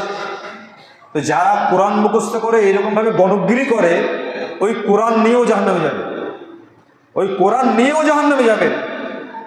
কারণ ওই কোরআনের প্রতি ওর বিশ্বাস ছিল না। যদি বিশ্বাস থাকতো এই কাজগুলো করতো না। কোরআন নিয়ে ব্যবসা করে খেয়েছে। মুহাম্মদ রাসূলুল্লাহ সাল্লাল্লাহু আলাইহি ওয়াসাল্লাম আরো বলেছেন, মান আতা কাহিনান ফাসাদ্দাকাহু বিমা ইয়াকুল ফাকাদ কাফারা বিমা উনজিলা আলা মুহাম্মদ। আবু দাউদ হাদিস নাম্বার 3904। যে ব্যক্তি কোনো গণকের কাছে যায় এবং গণক যে কথাগুলো বলে ওই কথাগুলো বিশ্বাস করে না, গণক যে কথা বলে সেই কথাগুলো কি করে?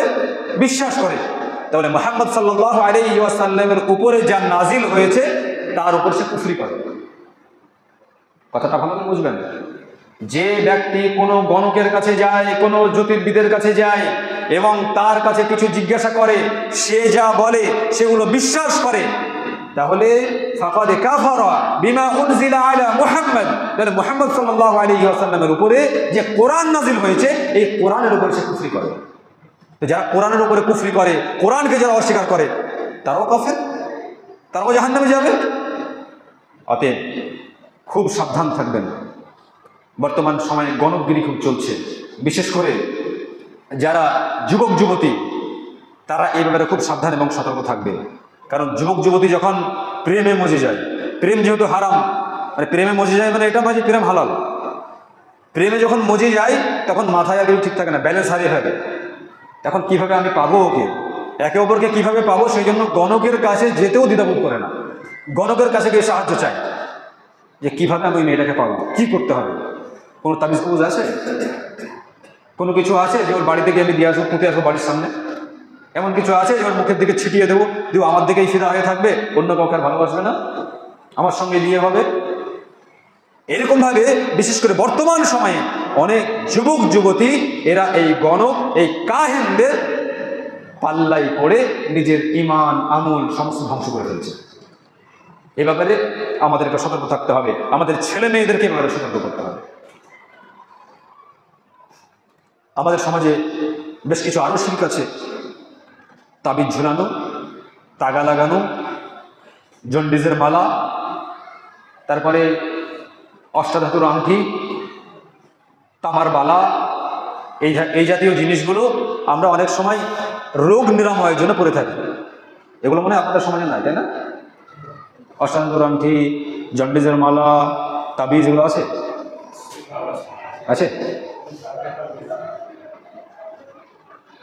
আসলে কোন মানুষ যখন এইসব বিষয়গুলো নিয়ে সচেতন না হবে, শিরকের যে ভয়াবহতা এটা নিয়ে ভালোভাবে না জানবে, ততদিন পর্যন্ত এদেরকে এই রাস্তা থেকে ফিরে আনা যাবে না।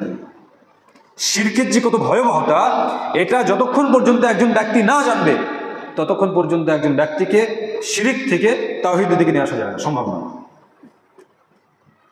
মুহাম্মদ রাসূলুল্লাহ সাল্লাল্লাহু আলাইহি ওয়াসাল্লাম বলেছেন, মান তাআল্লাকা তামিমাতান ফাকাদ আশরাকা, সিলসিলাতুল আহাদিস সহিহা হাদিস নাম্বার 492।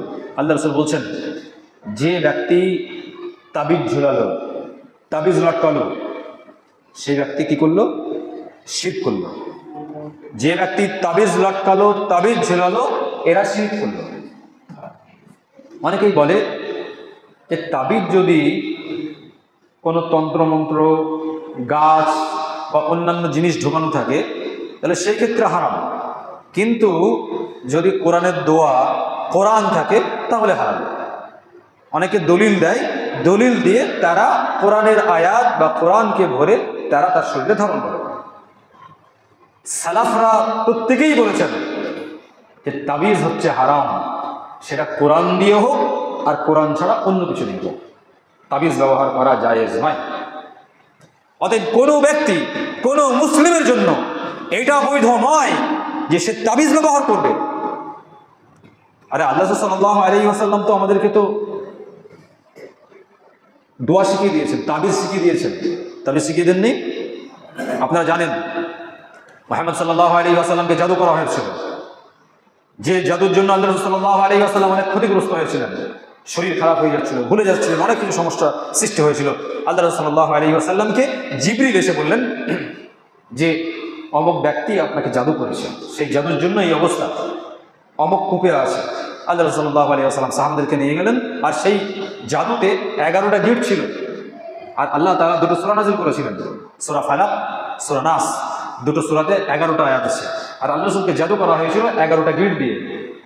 ওই কুয়া থেকে ওই জাদুর সামগ্রী তোলা হলো, একটা করে আয়াত পড়া হলো, গিটগুলো খুলে গেল, মুহাম্মদ রাসূলুল্লাহ সাল্লাল্লাহু আলাইহি ওয়াসাল্লাম সুস্থ হয়ে গেলেন। আল্লাহ রাসূল সাল্লাল্লাহু আলাইহি ওয়াসাল্লাম আমাদেরকে তাবিজ শিখিয়েছেন, দোয়া শিখিয়েছেন, সূরা শিখিয়েছেন। আমরা যদি বদনজর থেকে, শয়তানের ক্ষতি থেকে আমরা যদি বাঁচতে চাই, জাদু থেকে বাঁচতে চাই, তাহলে আল্লাহ সাল্লাল্লাহু আলাইহি ওয়াসাল্লামের পদ্ধতি অবলম্বন করে আমরা যদি নাস ফালাক পড়ি, তাহলে আমাদেরকে কেউ জাদুও করতে পারবে না, শয়তান স্পর্শ করতে পারবে না, কোনো ক্ষতিও হবে না। সূরা ফালাক, সূরা নাস, তারপরে আয়াতুল কুরসি, বিসমিল্লাহিল্লাযী লা ইয়াদুররু মা ইসমিহি শাইউন ফিল আরদি ওয়া লা ফিস সামাই ওয়া হুয়াস সামিউল আলিম, আউযু বিকালিমাতিল্লাহি তাম্মাতি মিন কুল্লি শাইতানিন ওয়া হাম্মা ওয়া মিন কুল্লি আইনিন লামা। অনেক দোয়া মুহাম্মদ রাসূলুল্লাহ সাল্লাল্লাহু আলাইহি ওয়াসাল্লাম আমাদেরকে শিখিয়ে দিয়েছেন। কিন্তু আমরা একটু অলস, আমরা ইসলামকে সময় দিতে পারি না, সেই জন্য এগুলো মুখস্থ করে আমল করব, সেই জন্য আমাদের সময় নেই। আমরা শর্ট কোর্সে এইসব দোয়াগুলো তাবিজে ভরে শরীরে ধারণ করব, যাতে করে কোনো ক্ষতি না হয়। এত ইসলাম সহজ নয়, আপনাকে আমলের মাধ্যমে আপনাকে আরোগ্য লাভ করতে হবে। আমল করতে হবে, যে আমল মুহাম্মদ রাসূলুল্লাহ সাল্লাল্লাহু আলাইহি ওয়াসাল্লাম আমাদেরকে শিখিয়েছেন। মুহাম্মদ রাসূলুল্লাহ সাল্লাল্লাহু আলাইহি ওয়াসাল্লাম স্পষ্টভাবে বলে দিয়েছেন, মান আল্লাকা তামিমাতান ফাকাদ আশরাকা, যে ব্যক্তি তাবিজ ঝুলালো সে শিরক করলো। অতএব কোনো ব্যক্তির জন্য, কোনো মুসলিমের জন্য এটা জায়েজ নয় যে তাবিজ ঝুলিয়ে কোনো রোগ থেকে সে পানা চাইবে, বরং দোয়ার মাধ্যমে তাকে পানা চাইতে হবে। হুযায়ফা রাদিয়াল্লাহু আনহু রাআ রাজুলান ফি ইয়াদিহি খায়তুম মিনাল হুম্মা, তিনি দেখলেন যে একজন ব্যক্তি তার শরীরে একটি তাগা বেঁধেছে। কিসের জন্য তাগাটা বেঁধেছে? ওর জ্বর আসতো, জ্বর থেকে বাঁচার জন্য, জ্বর থেকে অসুস্থ হওয়ার জন্য হাতে তাগা বেঁধেছে। ফাকাতাহু ওয়া তালাকা লাহু তাআলা, হুযায়ফা রাদিয়াল্লাহু আনহু তাগাটাকে কেটে ফেলে দিলেন। আর তিনি এই আয়াত তেলাওয়াত করলেন, ওয়ামা ইউমিনু আকসারুহুম বিল্লাহি ইল্লা ওয়া হুম মুশরিকুন, অধিকাংশ মানুষ আল্লাহর উপরে ঈমান এনেছে তারপরেও সে মুশরিক। আরে তুমি ঈমান এনেছো, ঈমান আনার পরে তুমি এটা কিভাবে করলে যে তোমার শরীরে জ্বর নিবারণের জন্য হাতে তাগা বেঁধেছো? তুমি কি এটা জানো না? এই আয়াত কি তুমি পড়োনি যে আল্লাহ তাআলা বলেছেন, ওয়ামা ইউমিনু আকসারুহুম বিল্লাহি ইল্লা ওয়া হুম মুশরিকুন, অধিকাংশ মানুষ আল্লাহর প্রতি ঈমান এনেছে, সে ব্যক্তি বলে যে আমি মুমিন, আমি একজন মুসলিম, তারপরেও সে শিরক করে, যেমন হবে তুমি করছো। হুযায়ফা রাদিয়াল্লাহু আনহু ওই টাকাটাকে কেটে ফেলেন।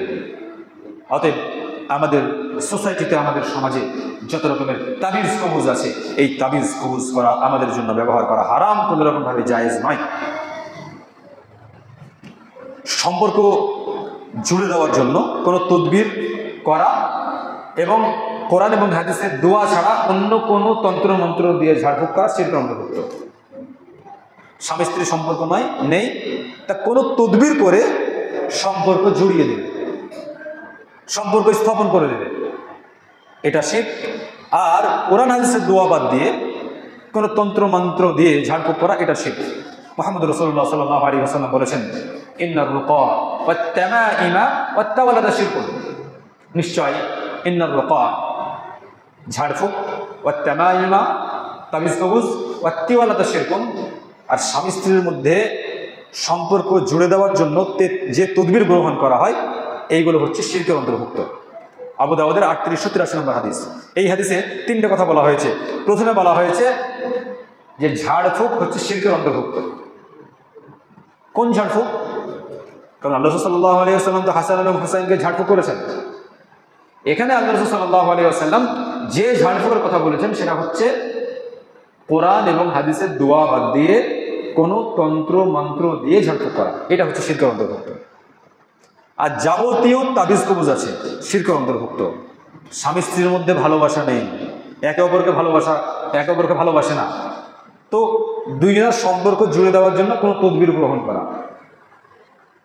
স্ত্রীকে বলে যে তোমার স্বামী ভালোবাসে না, তো এই তাবিজটা দিলাম, এই তাবিজটা ওকে গিলাসে যখন দুধ খাওয়াবে তখন গিলাসে, ওই দুধের গিলাসে তাবিজটাকে কয়েকবার চুবড়িয়ে দেবে, দিয়ে দুধটা পান করাবে।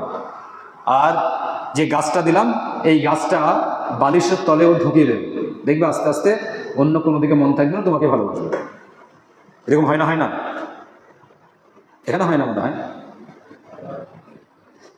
তো স্বামী স্ত্রীর মধ্যে ভালোবাসা বাড়ানোর জন্য যে অবৈধ তদবির শিরকের মাধ্যমে, যেই তাবিজটা দিলাম ও যখন পানি খাবে তো তার আগে 3 বার ঘুরিয়ে নেবে, ওর বালিশের তলে এটা ঢুকিয়ে দেবে, এই করবে সেই করবে, এই যে তদবির আল্লাহ সাল্লাল্লাহু আলাইহি ওয়াসাল্লাম, এগুলো হচ্ছে শিরকের অন্তর্গত।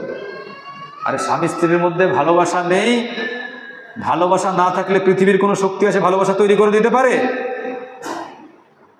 তোমার স্ত্রীকে তুমি বেপরদাভাবে ছেড়ে দেবে, তোমার স্ত্রী পরকিয়া করে বেড়াবে, তোমাকে আর কি করে ভালোবাসবে? ছেলে মেয়ে তো সব দেখে পালিয়েই যাবে।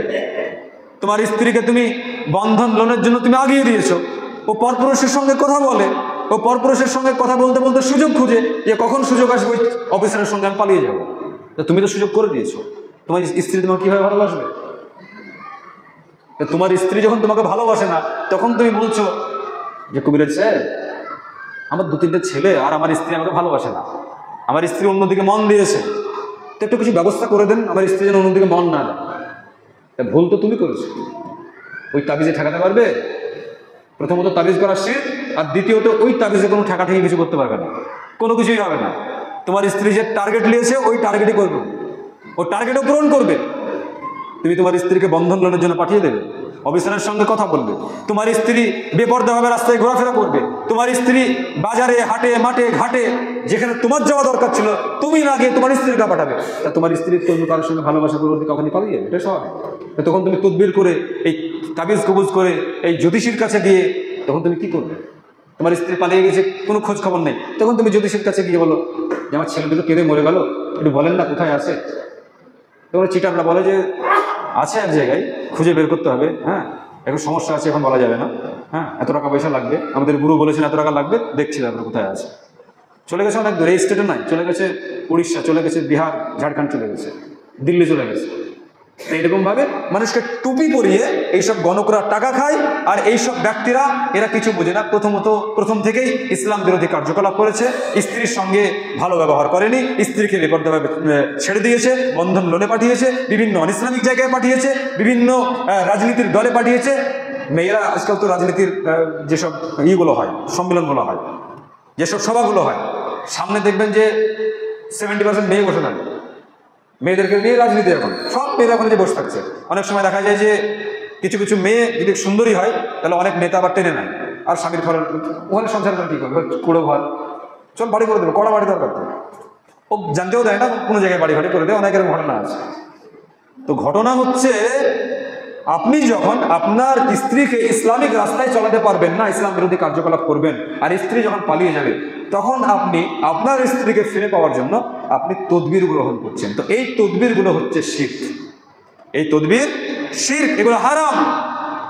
অতএব প্রথম থেকেই আপনি ইসলামিক রাস্তায় চলেন, আপনার স্ত্রীকে ইসলামিক শিক্ষা দেন, আপনার স্ত্রীকে ইসলামিক গণ্ডির মধ্যে রাখেন, দেখবেন কোনো অঘটন ঘটবে না, কোনো তাবিজ কবুজ নিতে হবে না, কোনো জ্যোতিষীর কাছে যেতে হবে না, কোনো তদবির গ্রহণ করার কোনো প্রয়োজন হবে না।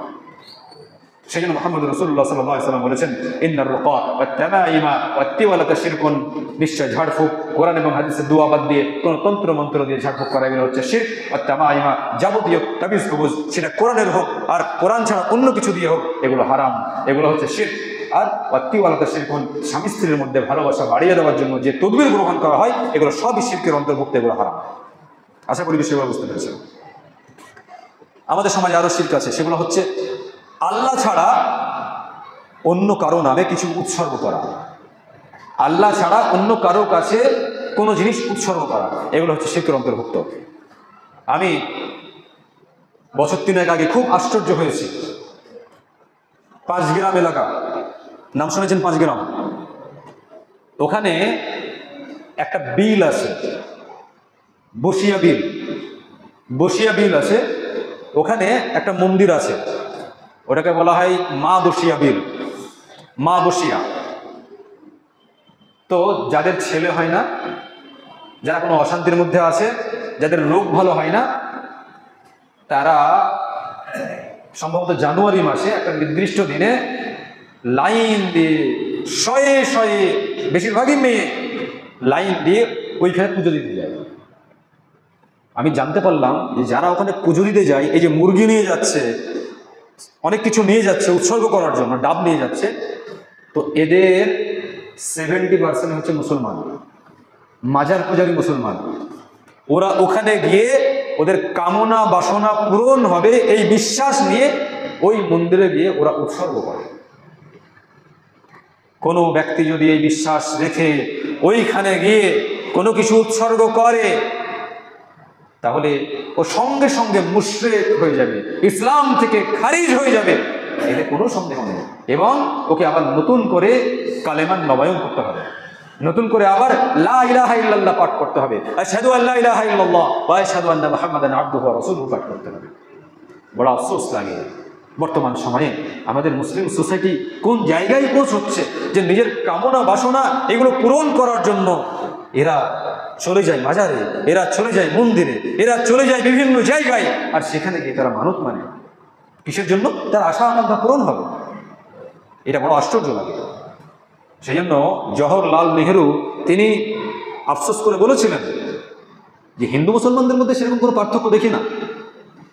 হিন্দুরা ওপরে মূর্তি রেখে পুজো করে, ওপরে মূর্তি রেখে দুর্গার পুজো করে, আর মুসলমানরা মরা বাবার মাটির নিচে রেখে ওরা দরগার পুজো করে। বাবা মরে গেছে, মাটির নিচে আসে, ওই দরগার পুজো করে মাটির নিচে রেখে, আর হিন্দুরা করে মাটির উপরে রেখে। অতএব এই হিন্দু আর এই মুসলিমদের মধ্যে আমি কোনো পার্থক্য দেখতে পাচ্ছি না। বর্তমান সময়ে যারা দরগার পুজো করে, দরগাতে গিয়ে ছাগল মুরগি দেয়, তারা আর যারা মূর্তির পুজো করে তাদের মধ্যে কোনো পার্থক্য নেই। যেমনভাবে মক্কার কাফের মুশরিকরা কাবা ঘর তাওয়াফ করতো আর বলতো আল্লাহর কোনো শরীক নেই, আল্লাহর ইবাদতবন্দি করতে হবে, কিন্তু তারা শিরকি করতো। মুহাম্মদ রাসূলুল্লাহ সাল্লাল্লাহু আলাইহি ওয়াসাল্লাম বললেন, ওয়াইলাকুম ফাদফাদ, তোমাদের ধ্বংস, তোমাদের ধ্বংস, তোমাদের জন্য ওয়াইল জাহান্নাম। তোমরা শিরক করো আর বলছো যে আল্লাহর কোনো শরীক নেই। বর্তমান মুসলমানদের অবস্থাও তাই। যারা দরগায় গিয়ে মানত মানে ছাগল দেয়, মুরগি দেয়, তারা পরে ইয়াকা না'বুদু ওয়া ইয়াকা নাস্তাঈন, আল্লাহ তোমার ইবাদত করি, তোমার কাছে সাহায্য চাই। আর ওরা সাহায্য চাই দরগার কাছে গিয়ে, ওরা সাহায্য চাই দুর্গার কাছে গিয়ে, ওরা সাহায্য চাই কোনো পীরের কাছে গিয়ে। তো তাদের সঙ্গে এই মক্কার কাফের মুশরিক, বর্তমান সময়ে যেসব মুশরিকরা আছে, এদের সঙ্গে কোনো পার্থক্য নেই। আল্লাহ রাসূল সাল্লাল্লাহু আলাইহি ওয়াসাল্লাম বলছেন, عن علي رضي الله عنه قال حدثني رسول الله صلى الله عليه وسلم بأربع كلمات لعن الله من ذبح لغير الله لعن الله من لعن والديه। আলী রাদিয়াল্লাহু আনহু বলছেন, মুহাম্মদুর রাসূলুল্লাহ সাল্লাল্লাহু আলাইহি ওয়াসাল্লাম আমাকে চারটি বাক্য শিখিয়েছেন, চারটি কথা শিখিয়েছেন, চারটি কথার ব্যাপারে আমাকে হাদিস শুনিয়েছেন। এক, লা'ন আল্লাহ মান যাবাহা লিগাইরিল্লাহ, সেই ব্যক্তির উপর আল্লাহর লানত যে ব্যক্তি আল্লাহ ছাড়া অন্য কারো জন্য কিছু উৎসর্গ করে, আল্লাহ ছাড়া অন্য কারোর জন্য কিছু মানত করে, সেই ব্যক্তির উপরে আল্লাহ লানত, অভিশাপ। দুই, লানাল্লাহ মান লানা ওয়ালিদাইহি, সেই ব্যক্তির উপর আল্লাহ লানত যে ব্যক্তি পিতামাতাকে লানত করে, পিতামাতাকে গালিগালাজ করে। তিন নম্বর, লানাল্লাহ মান আওয়া মুহদিসান, সেই ব্যক্তির উপর আল্লাহ লানত যে ব্যক্তি কোনো বিদআ থেকে সাহায্য করে, বিদআ থেকে আশ্রয় দেয়। দান করার মানে এটা নয় যে যে চাইতে এলো তাকে আপনি দিয়ে দেবেন, যেন অমক মাদ্রাসার জন্য এসেছি, অমক মসজিদের জন্য এসেছি, আর আপনার দানের টাকা নিয়ে গিয়ে হয়তো শিরক করবে, আপনার দানের টাকা নিয়ে গিয়ে হয়তো মাজারে চাদর চড়াবে, আপনার দানের টাকা নিয়ে গিয়ে হয়তো কোরআন এবং হাদিস বিরোধী কথা শোনাবে, সেগুলো হয়তো শিক্ষা দেবে। তো আল্লাহ রাসূল সাল্লাল্লাহু আলাইহি ওয়াসাল্লাম বলছেন, যে কোনো বিদআ থেকে সাহায্য করে, আশ্রয় দেয়, তাদের উপর আল্লাহ লানত। চার নম্বর, লানাল্লাহ মান গায়্যারা মানাআল আরদ, যে ব্যক্তি তার জমিনের সীমাকে বাড়িয়ে নেয়, আল কেটে বড় করে। নিজের যতটুকু জায়গা আছে দেখছেন, যদি আমি আর 1 বিঘা বাড়াতে পারি তো আমার এই লাভ আছে, ও কোদাল দিয়ে আল কেটে, জমিন কেটে ও ওর লেভেলে করে নেয়। এক হাতে একটু বাড়িয়ে নিল, যে এত টাকা দাম, যদি 1 বিঘা বাড়াতে পারি তো ওই 1 বিঘা যদি লম্বা করে আমি 2 কাঠাতে বাড়াতে পারি, তো এখানে আমার কয়েক লাখ টাকা লাভ হয়ে যাবে। তো অবৈধভাবে কারো জমিকে কেটে বাড়িয়ে নেওয়া, এদের প্রতি আল্লাহ তাআলা লানত করেছেন। তার মধ্যে প্রথম নম্বর যে লানত, সেটা হচ্ছে যে ব্যক্তি আল্লাহ ছাড়া অন্য কারো জন্য কিছু উৎসর্গ করে, আল্লাহ ছাড়া অন্য কারোর জন্য কিছু জমাই করে, তাদের উপর আল্লাহ লানত। একজন মাস্টার, তিনি পরপর যখন 3টে মেয়ের বাপ হলেন, তখন ওর এক বন্ধু ওকে বললো যে তোমার পরপর 3টে মেয়ে, তা তুমি এক কাজ করো, 2টো ভালো খাসি কিনে অমুক দরগায় দিয়ে এসো, দেখবে তোমার আশা পূরণ হবে, তোমার পুত্র সন্তান হবে। ওই মাস্টার সাহেব, তিনি একজন আহলে হাদিস মানুষ ছিলেন, দিকবিদিক জ্ঞানশূন্য হয়ে তিনি 2টো ছাগল কিনলেন, খাসি ছাগল, মাজারে গিয়ে দিয়ে আসবেন, দরগায় গিয়ে দিয়ে আসবেন, আর আমার স্ত্রী শেষ হয়ে প্রেগনেন্ট। বিভিন্ন কাজের চাপে উনি ছাগল 2টো দরগায় দিয়ে আসবেন, এই তৌফিক হয়নি, এই শক্তি হয়নি। আজ যাচ্ছি, কাল যাচ্ছি, এই করতে করতে আর স্ত্রীর বাচ্চা হওয়ার সময় হয়ে গেল, এবং বাচ্চা হয়েও গেল। তো বাচ্চা যখন হয়ে গেল, তখন উনি সংবাদ পেলেন যে ওর স্ত্রী পুত্র সন্তান ভূমিষ্ঠ করেছে। উনি সঙ্গে সঙ্গে সাজদায় পড়ে গিয়ে গড়গড় করে চোখ দিয়ে অশ্রু ফেলে কাঁদতে লাগলেন, আর আল্লাহকে বলতে লাগলেন, হে আল্লাহ, আমি একজন পথভ্রষ্ট ব্যক্তির কথা শুনে আমি 2টো ছাগল কিনেছিলাম, দরগায় দিয়ে আসবো, আর দরগায় দিয়ে আসবো এই জন্য যে আমাকে পুত্র সন্তান পেতে হবে, তার জন্য আমি 2টো ছাগল দিয়ে আসবো। ওর কথা শুনে আমি ছাগল 2টো কিনেছিলাম। যদি আমি ছাগল 2টো দরগায় দিয়ে আসতাম, তাহলে 100% আমার মনের মধ্যে এই বিশ্বাস জন্মে যেত যে আমি 2টো ছাগল দিয়ে আসলাম, তাই আমার পুত্র সন্তান হয়েছে। তো আমি ছাগল দুটো দিয়ে আসেনি, আল্লাহ তাআলা পুত্র সন্তান আমাকে দিতেন, তাই পুত্র সন্তান দিয়েছেন। তার শুকরিয়া যে তিনি আমাকে শিরক থেকে বাঁচিয়েছেন। সম্মানিত উপস্থিতি, আল্লাহ তাআলা যেটা দেবেন সেটাই হবে। পৃথিবীর কোনো পীর, পৃথিবীর কোনো মাজার, কোনো দরগা, কোনো দুর্গা, কোনো পৃথিবীর কোনো শক্তি নেই যে আপনার ইচ্ছা মতো কোনো জিনিস আপনি লাভ করতে পারবেন, বরং আল্লাহ তাআলা যেটা দেবেন সেটাই হবে। সম্মানিত উপস্থিতি, অতএব আমাদেরকে এ থেকে সাবধান থাকতে হবে। আমরা বিভিন্ন রকমভাবে শিরক করে বসি, আমরা জানি না যে এটা করলে আমার জন্য হয়তো জান্নাত হারাম হয়ে যাচ্ছে, আমরা না বুঝিয়ে অনেক কাজ করে বসি। অতএব আমাদেরকে এ থেকে সাবধান থাকতে হবে, আমরা যেন কোনো রকম বিন্দুমাত্র আল্লাহর সঙ্গে শিরক না করি। এ ব্যাপারে আমাদেরকে কনফার্ম হতে হবে। আল্লাহ তাআলা সূরা আনআম আয়াত নম্বর 162 এবং 163 মধ্যে বলেছেন, কুল ইন্না সলাতি ওয়া নুসুকি ওয়া মাহইয়ায়া ওয়া মামাতি লিল্লাহি রাব্বিল আলামিন।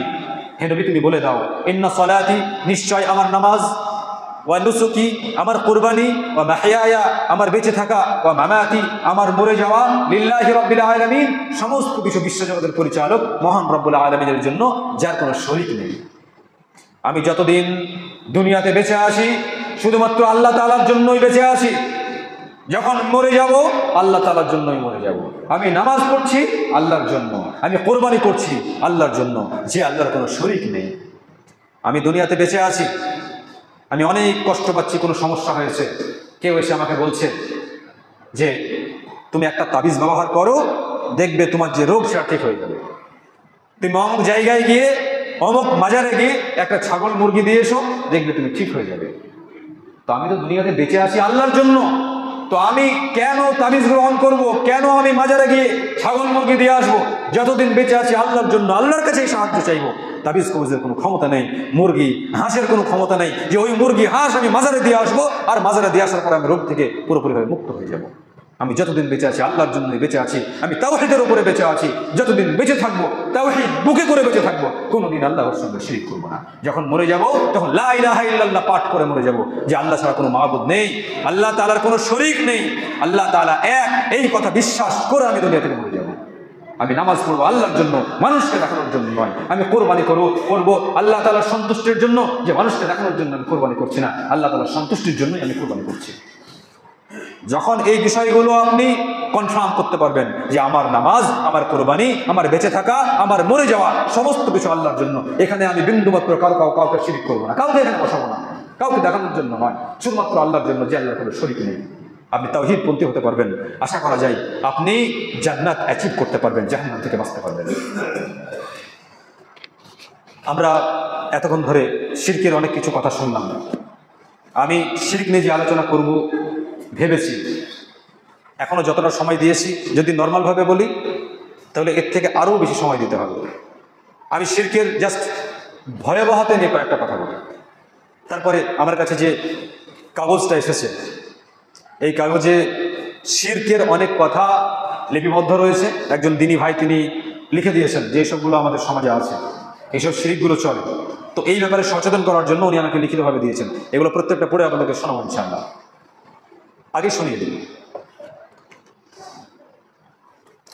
আমাদের সমাজে যেসব বিষয় চালু আছে তার মধ্যে একটা হচ্ছে চাল পড়া বদনা ঘোরানো।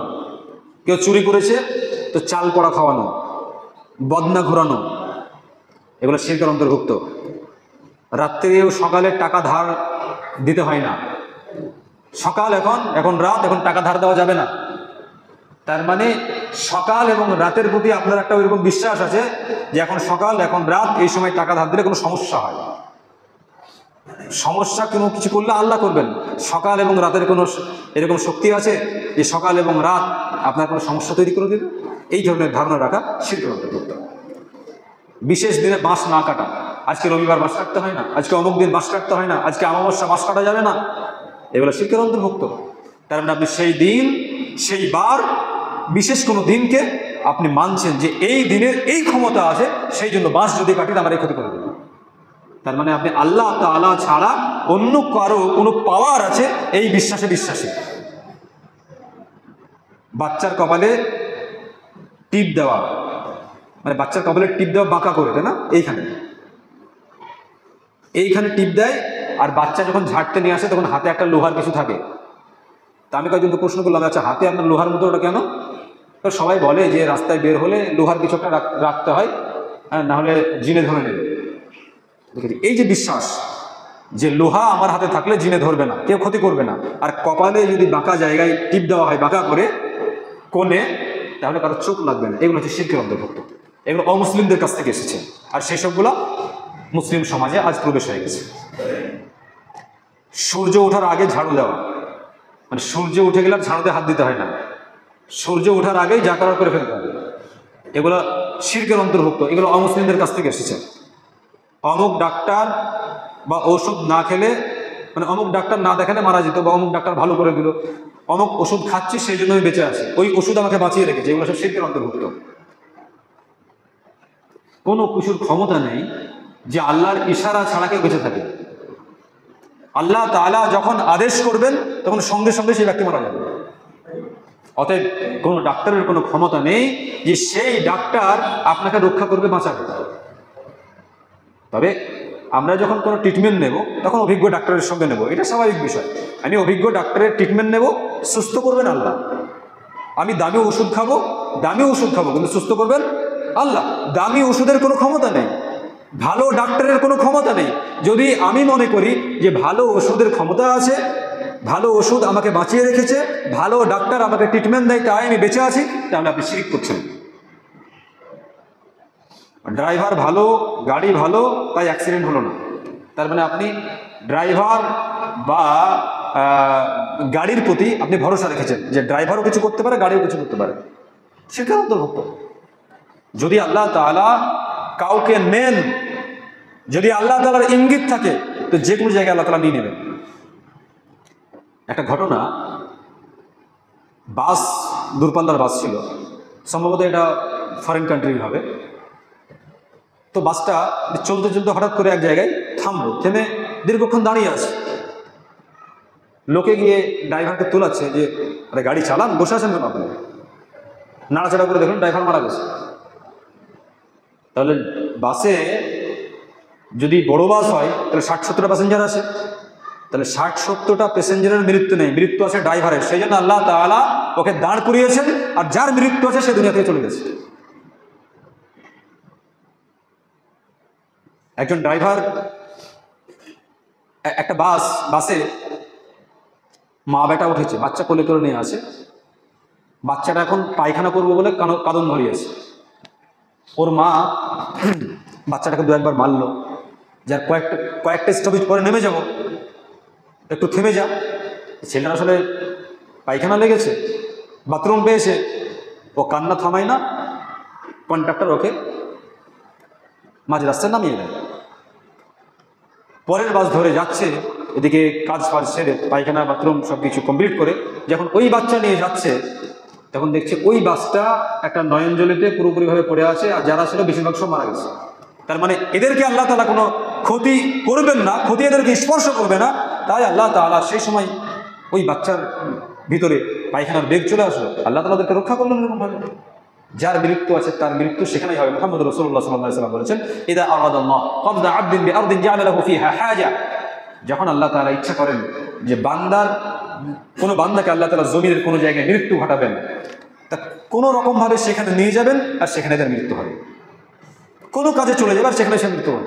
সম্মানিত উপস্থিতি, অতএব মৃত্যু কোনো ব্যক্তি আটকাতে পারবে না, মৃত্যু কোনো ব্যক্তির হাতে নয়। গাড়ির ড্রাইভার, গাড়ির ক্ষমতা নেই যে কারো মৃত্যুকে আটকাতে পারে। পেছন থেকে ডাকলে যাত্রা অশুভ হয়, এগুলো সব শিরক। ঝাঁটা বারণ এক জায়গায় রাখলে ঝগড়া হয়, ঝাঁটা বারণ এক জায়গায় যদি রাখা হয় তাহলে ঝগড়া হয়। হ্যাঁ, এগুলো সব শিরকের অন্তর্ভুক্ত। লক্ষ্মীর কিরা, হ্যাঁ, আমাদের সমাজে এরকম ভাবে বলে যে লক্ষ্মীর কিরা কাটে, তারপরে লক্ষ্মী ছেলে। তো লক্ষ্মী হচ্ছে হিন্দুদের একটা দেবী, হচ্ছে লক্ষ্মী। তো লক্ষ্মীর কিরা, তার মানে আমি আল্লাহ তাআলা ছাড়া একটা দেবীর নামে শপথ করলাম। লক্ষ্মী ছেলে মানে লক্ষ্মী যেমন ভালো সেরকম তুমি ভালো, লক্ষ্মীর মতো, এগুলো বলা শিরক, এগুলো বলা যাবে না, জায়েজ না। জন্ডিস ঝাড়ার পদ্ধতি, মাথায় তেল দিয়ে কাঁসার থালায় ঝরে যাওয়া, জন্ডিস ঝাড়ে আর কাঁসার থালায় পড়ে যায়, এইসব শিরকের অন্তর্ভুক্ত। এ তন্ত্রমন্ত্র দিয়ে এগুলো করে। কারো কথা বলার সঙ্গে সঙ্গে দেখা হয়ে গেলে বলে তুমি অনেক দিন বাঁচবে, এগুলো সব শিরকের অন্তর্ভুক্ত। তোমার নামই করছিলাম, তুমি এক্ষুনি চলে আসলে, অনেক দিন তুমি বাঁচবে, তোমার কথাই বলছিলাম, এগুলো সব শিরকের অন্তর্ভুক্ত। বাড়িতে গাড়িতে লোহার জিনিস ঝুলিয়ে রাখা, মানে গাড়িতে লোহার জিনিস ঝুলিয়ে রাখলে মানে জিনে কোনো ক্ষতি করবে না, কেউ জাদু করতে পারবে না, এই ধরনের কোনো আকিদা রাখা, এই ধরনের কোনো বিশ্বাস রাখা, এগুলো হচ্ছে শিরকের অন্তর্ভুক্ত। গর্ভবতী মহিলাদেরকে ড্যাঙ্কানো, ড্যাঙ্কানো যাবে না, এগুলো হচ্ছে শিরকের অন্তর্ভুক্ত। সূর্যগ্রহণ অমাবস্যা থেকে সময় বাড়ি থেকে বের হওয়া যাবে না, এগুলো সব শিরকের অন্তর্ভুক্ত, এগুলো মুসলিম সমাজে থাকতে পারে না। স্কুলের সরস্বতী পূজা, নবীন বরণ, শিক্ষক শিক্ষিকা ক্লাসে প্রবেশ করলে দাঁড়িয়ে যাওয়া, এগুলো সব শিরকের অন্তর্ভুক্ত। শিক্ষক শিক্ষিকা ক্লাসে প্রবেশ করবে, দাঁড়িয়ে যাবে সম্মান জানানোর জন্য, এগুলো সব শিরকের অন্তর্ভুক্ত। এগুলো হারাম। তারপরে কোনো মুসলমানের উচিত নয় যে সরস্বতী পূজার কোনো চাঁদা দেবে, নবীন বরণ করবে। আরও অনেক কিছু অনইসলামিক চর্চা আছে বর্তমান মুসলিম সমাজে, অমুসলিমদের সঙ্গে থেকে এগুলো পালন করছে, এগুলো জায়েজ না, এগুলো হারাম। জোড়া কলা খাওয়া, জোড়া কলা খেলে কি হয়? যে জোড়া সন্তান হয়। তা আমি তো 4টে ছেলের পিতা, তা আমি তো জোড়া কলাগুলোই বেছে বেছে খাই, তো একবারও তো জোড়া সন্তান হয়নি। এগুলো সব শিরকের অন্তর্ভুক্ত। পশ্চিমে জোড়া কলা, জোড়া শালিক দেখা, সামনে বিড়াল পড়লে, সাইকেল বা গাড়ির সামনে চাকায় লাথি মারা, এইসবগুলো যদি বিশ্বাস কেউ করে যে সাইকেলের চাকাতে গাড়ির চাকাতে লাথি মারা যায় না, সামনে বিড়াল পড়ে গেল, কোনো হয়তো অশুভ কিছু আমাদের জন্য অপেক্ষা করছে, জোড়া শালিক দেখলাম, কোনো হয়তো ক্ষতি আমাদের জন্য অপেক্ষা করছে, এইসব আকীদা কোনো মুসলিমদের জন্য নয়, এগুলো হারাম, এগুলো শিরকের অন্তর্ভুক্ত, এগুলো থেকে আমাদের বেঁচে থাকতে হবে। আরও অনেক কিছু বলতাম, আসলে সময় সাথ দিচ্ছে না। আমি শেষের বেলাতে একটা হাদিস বলবো।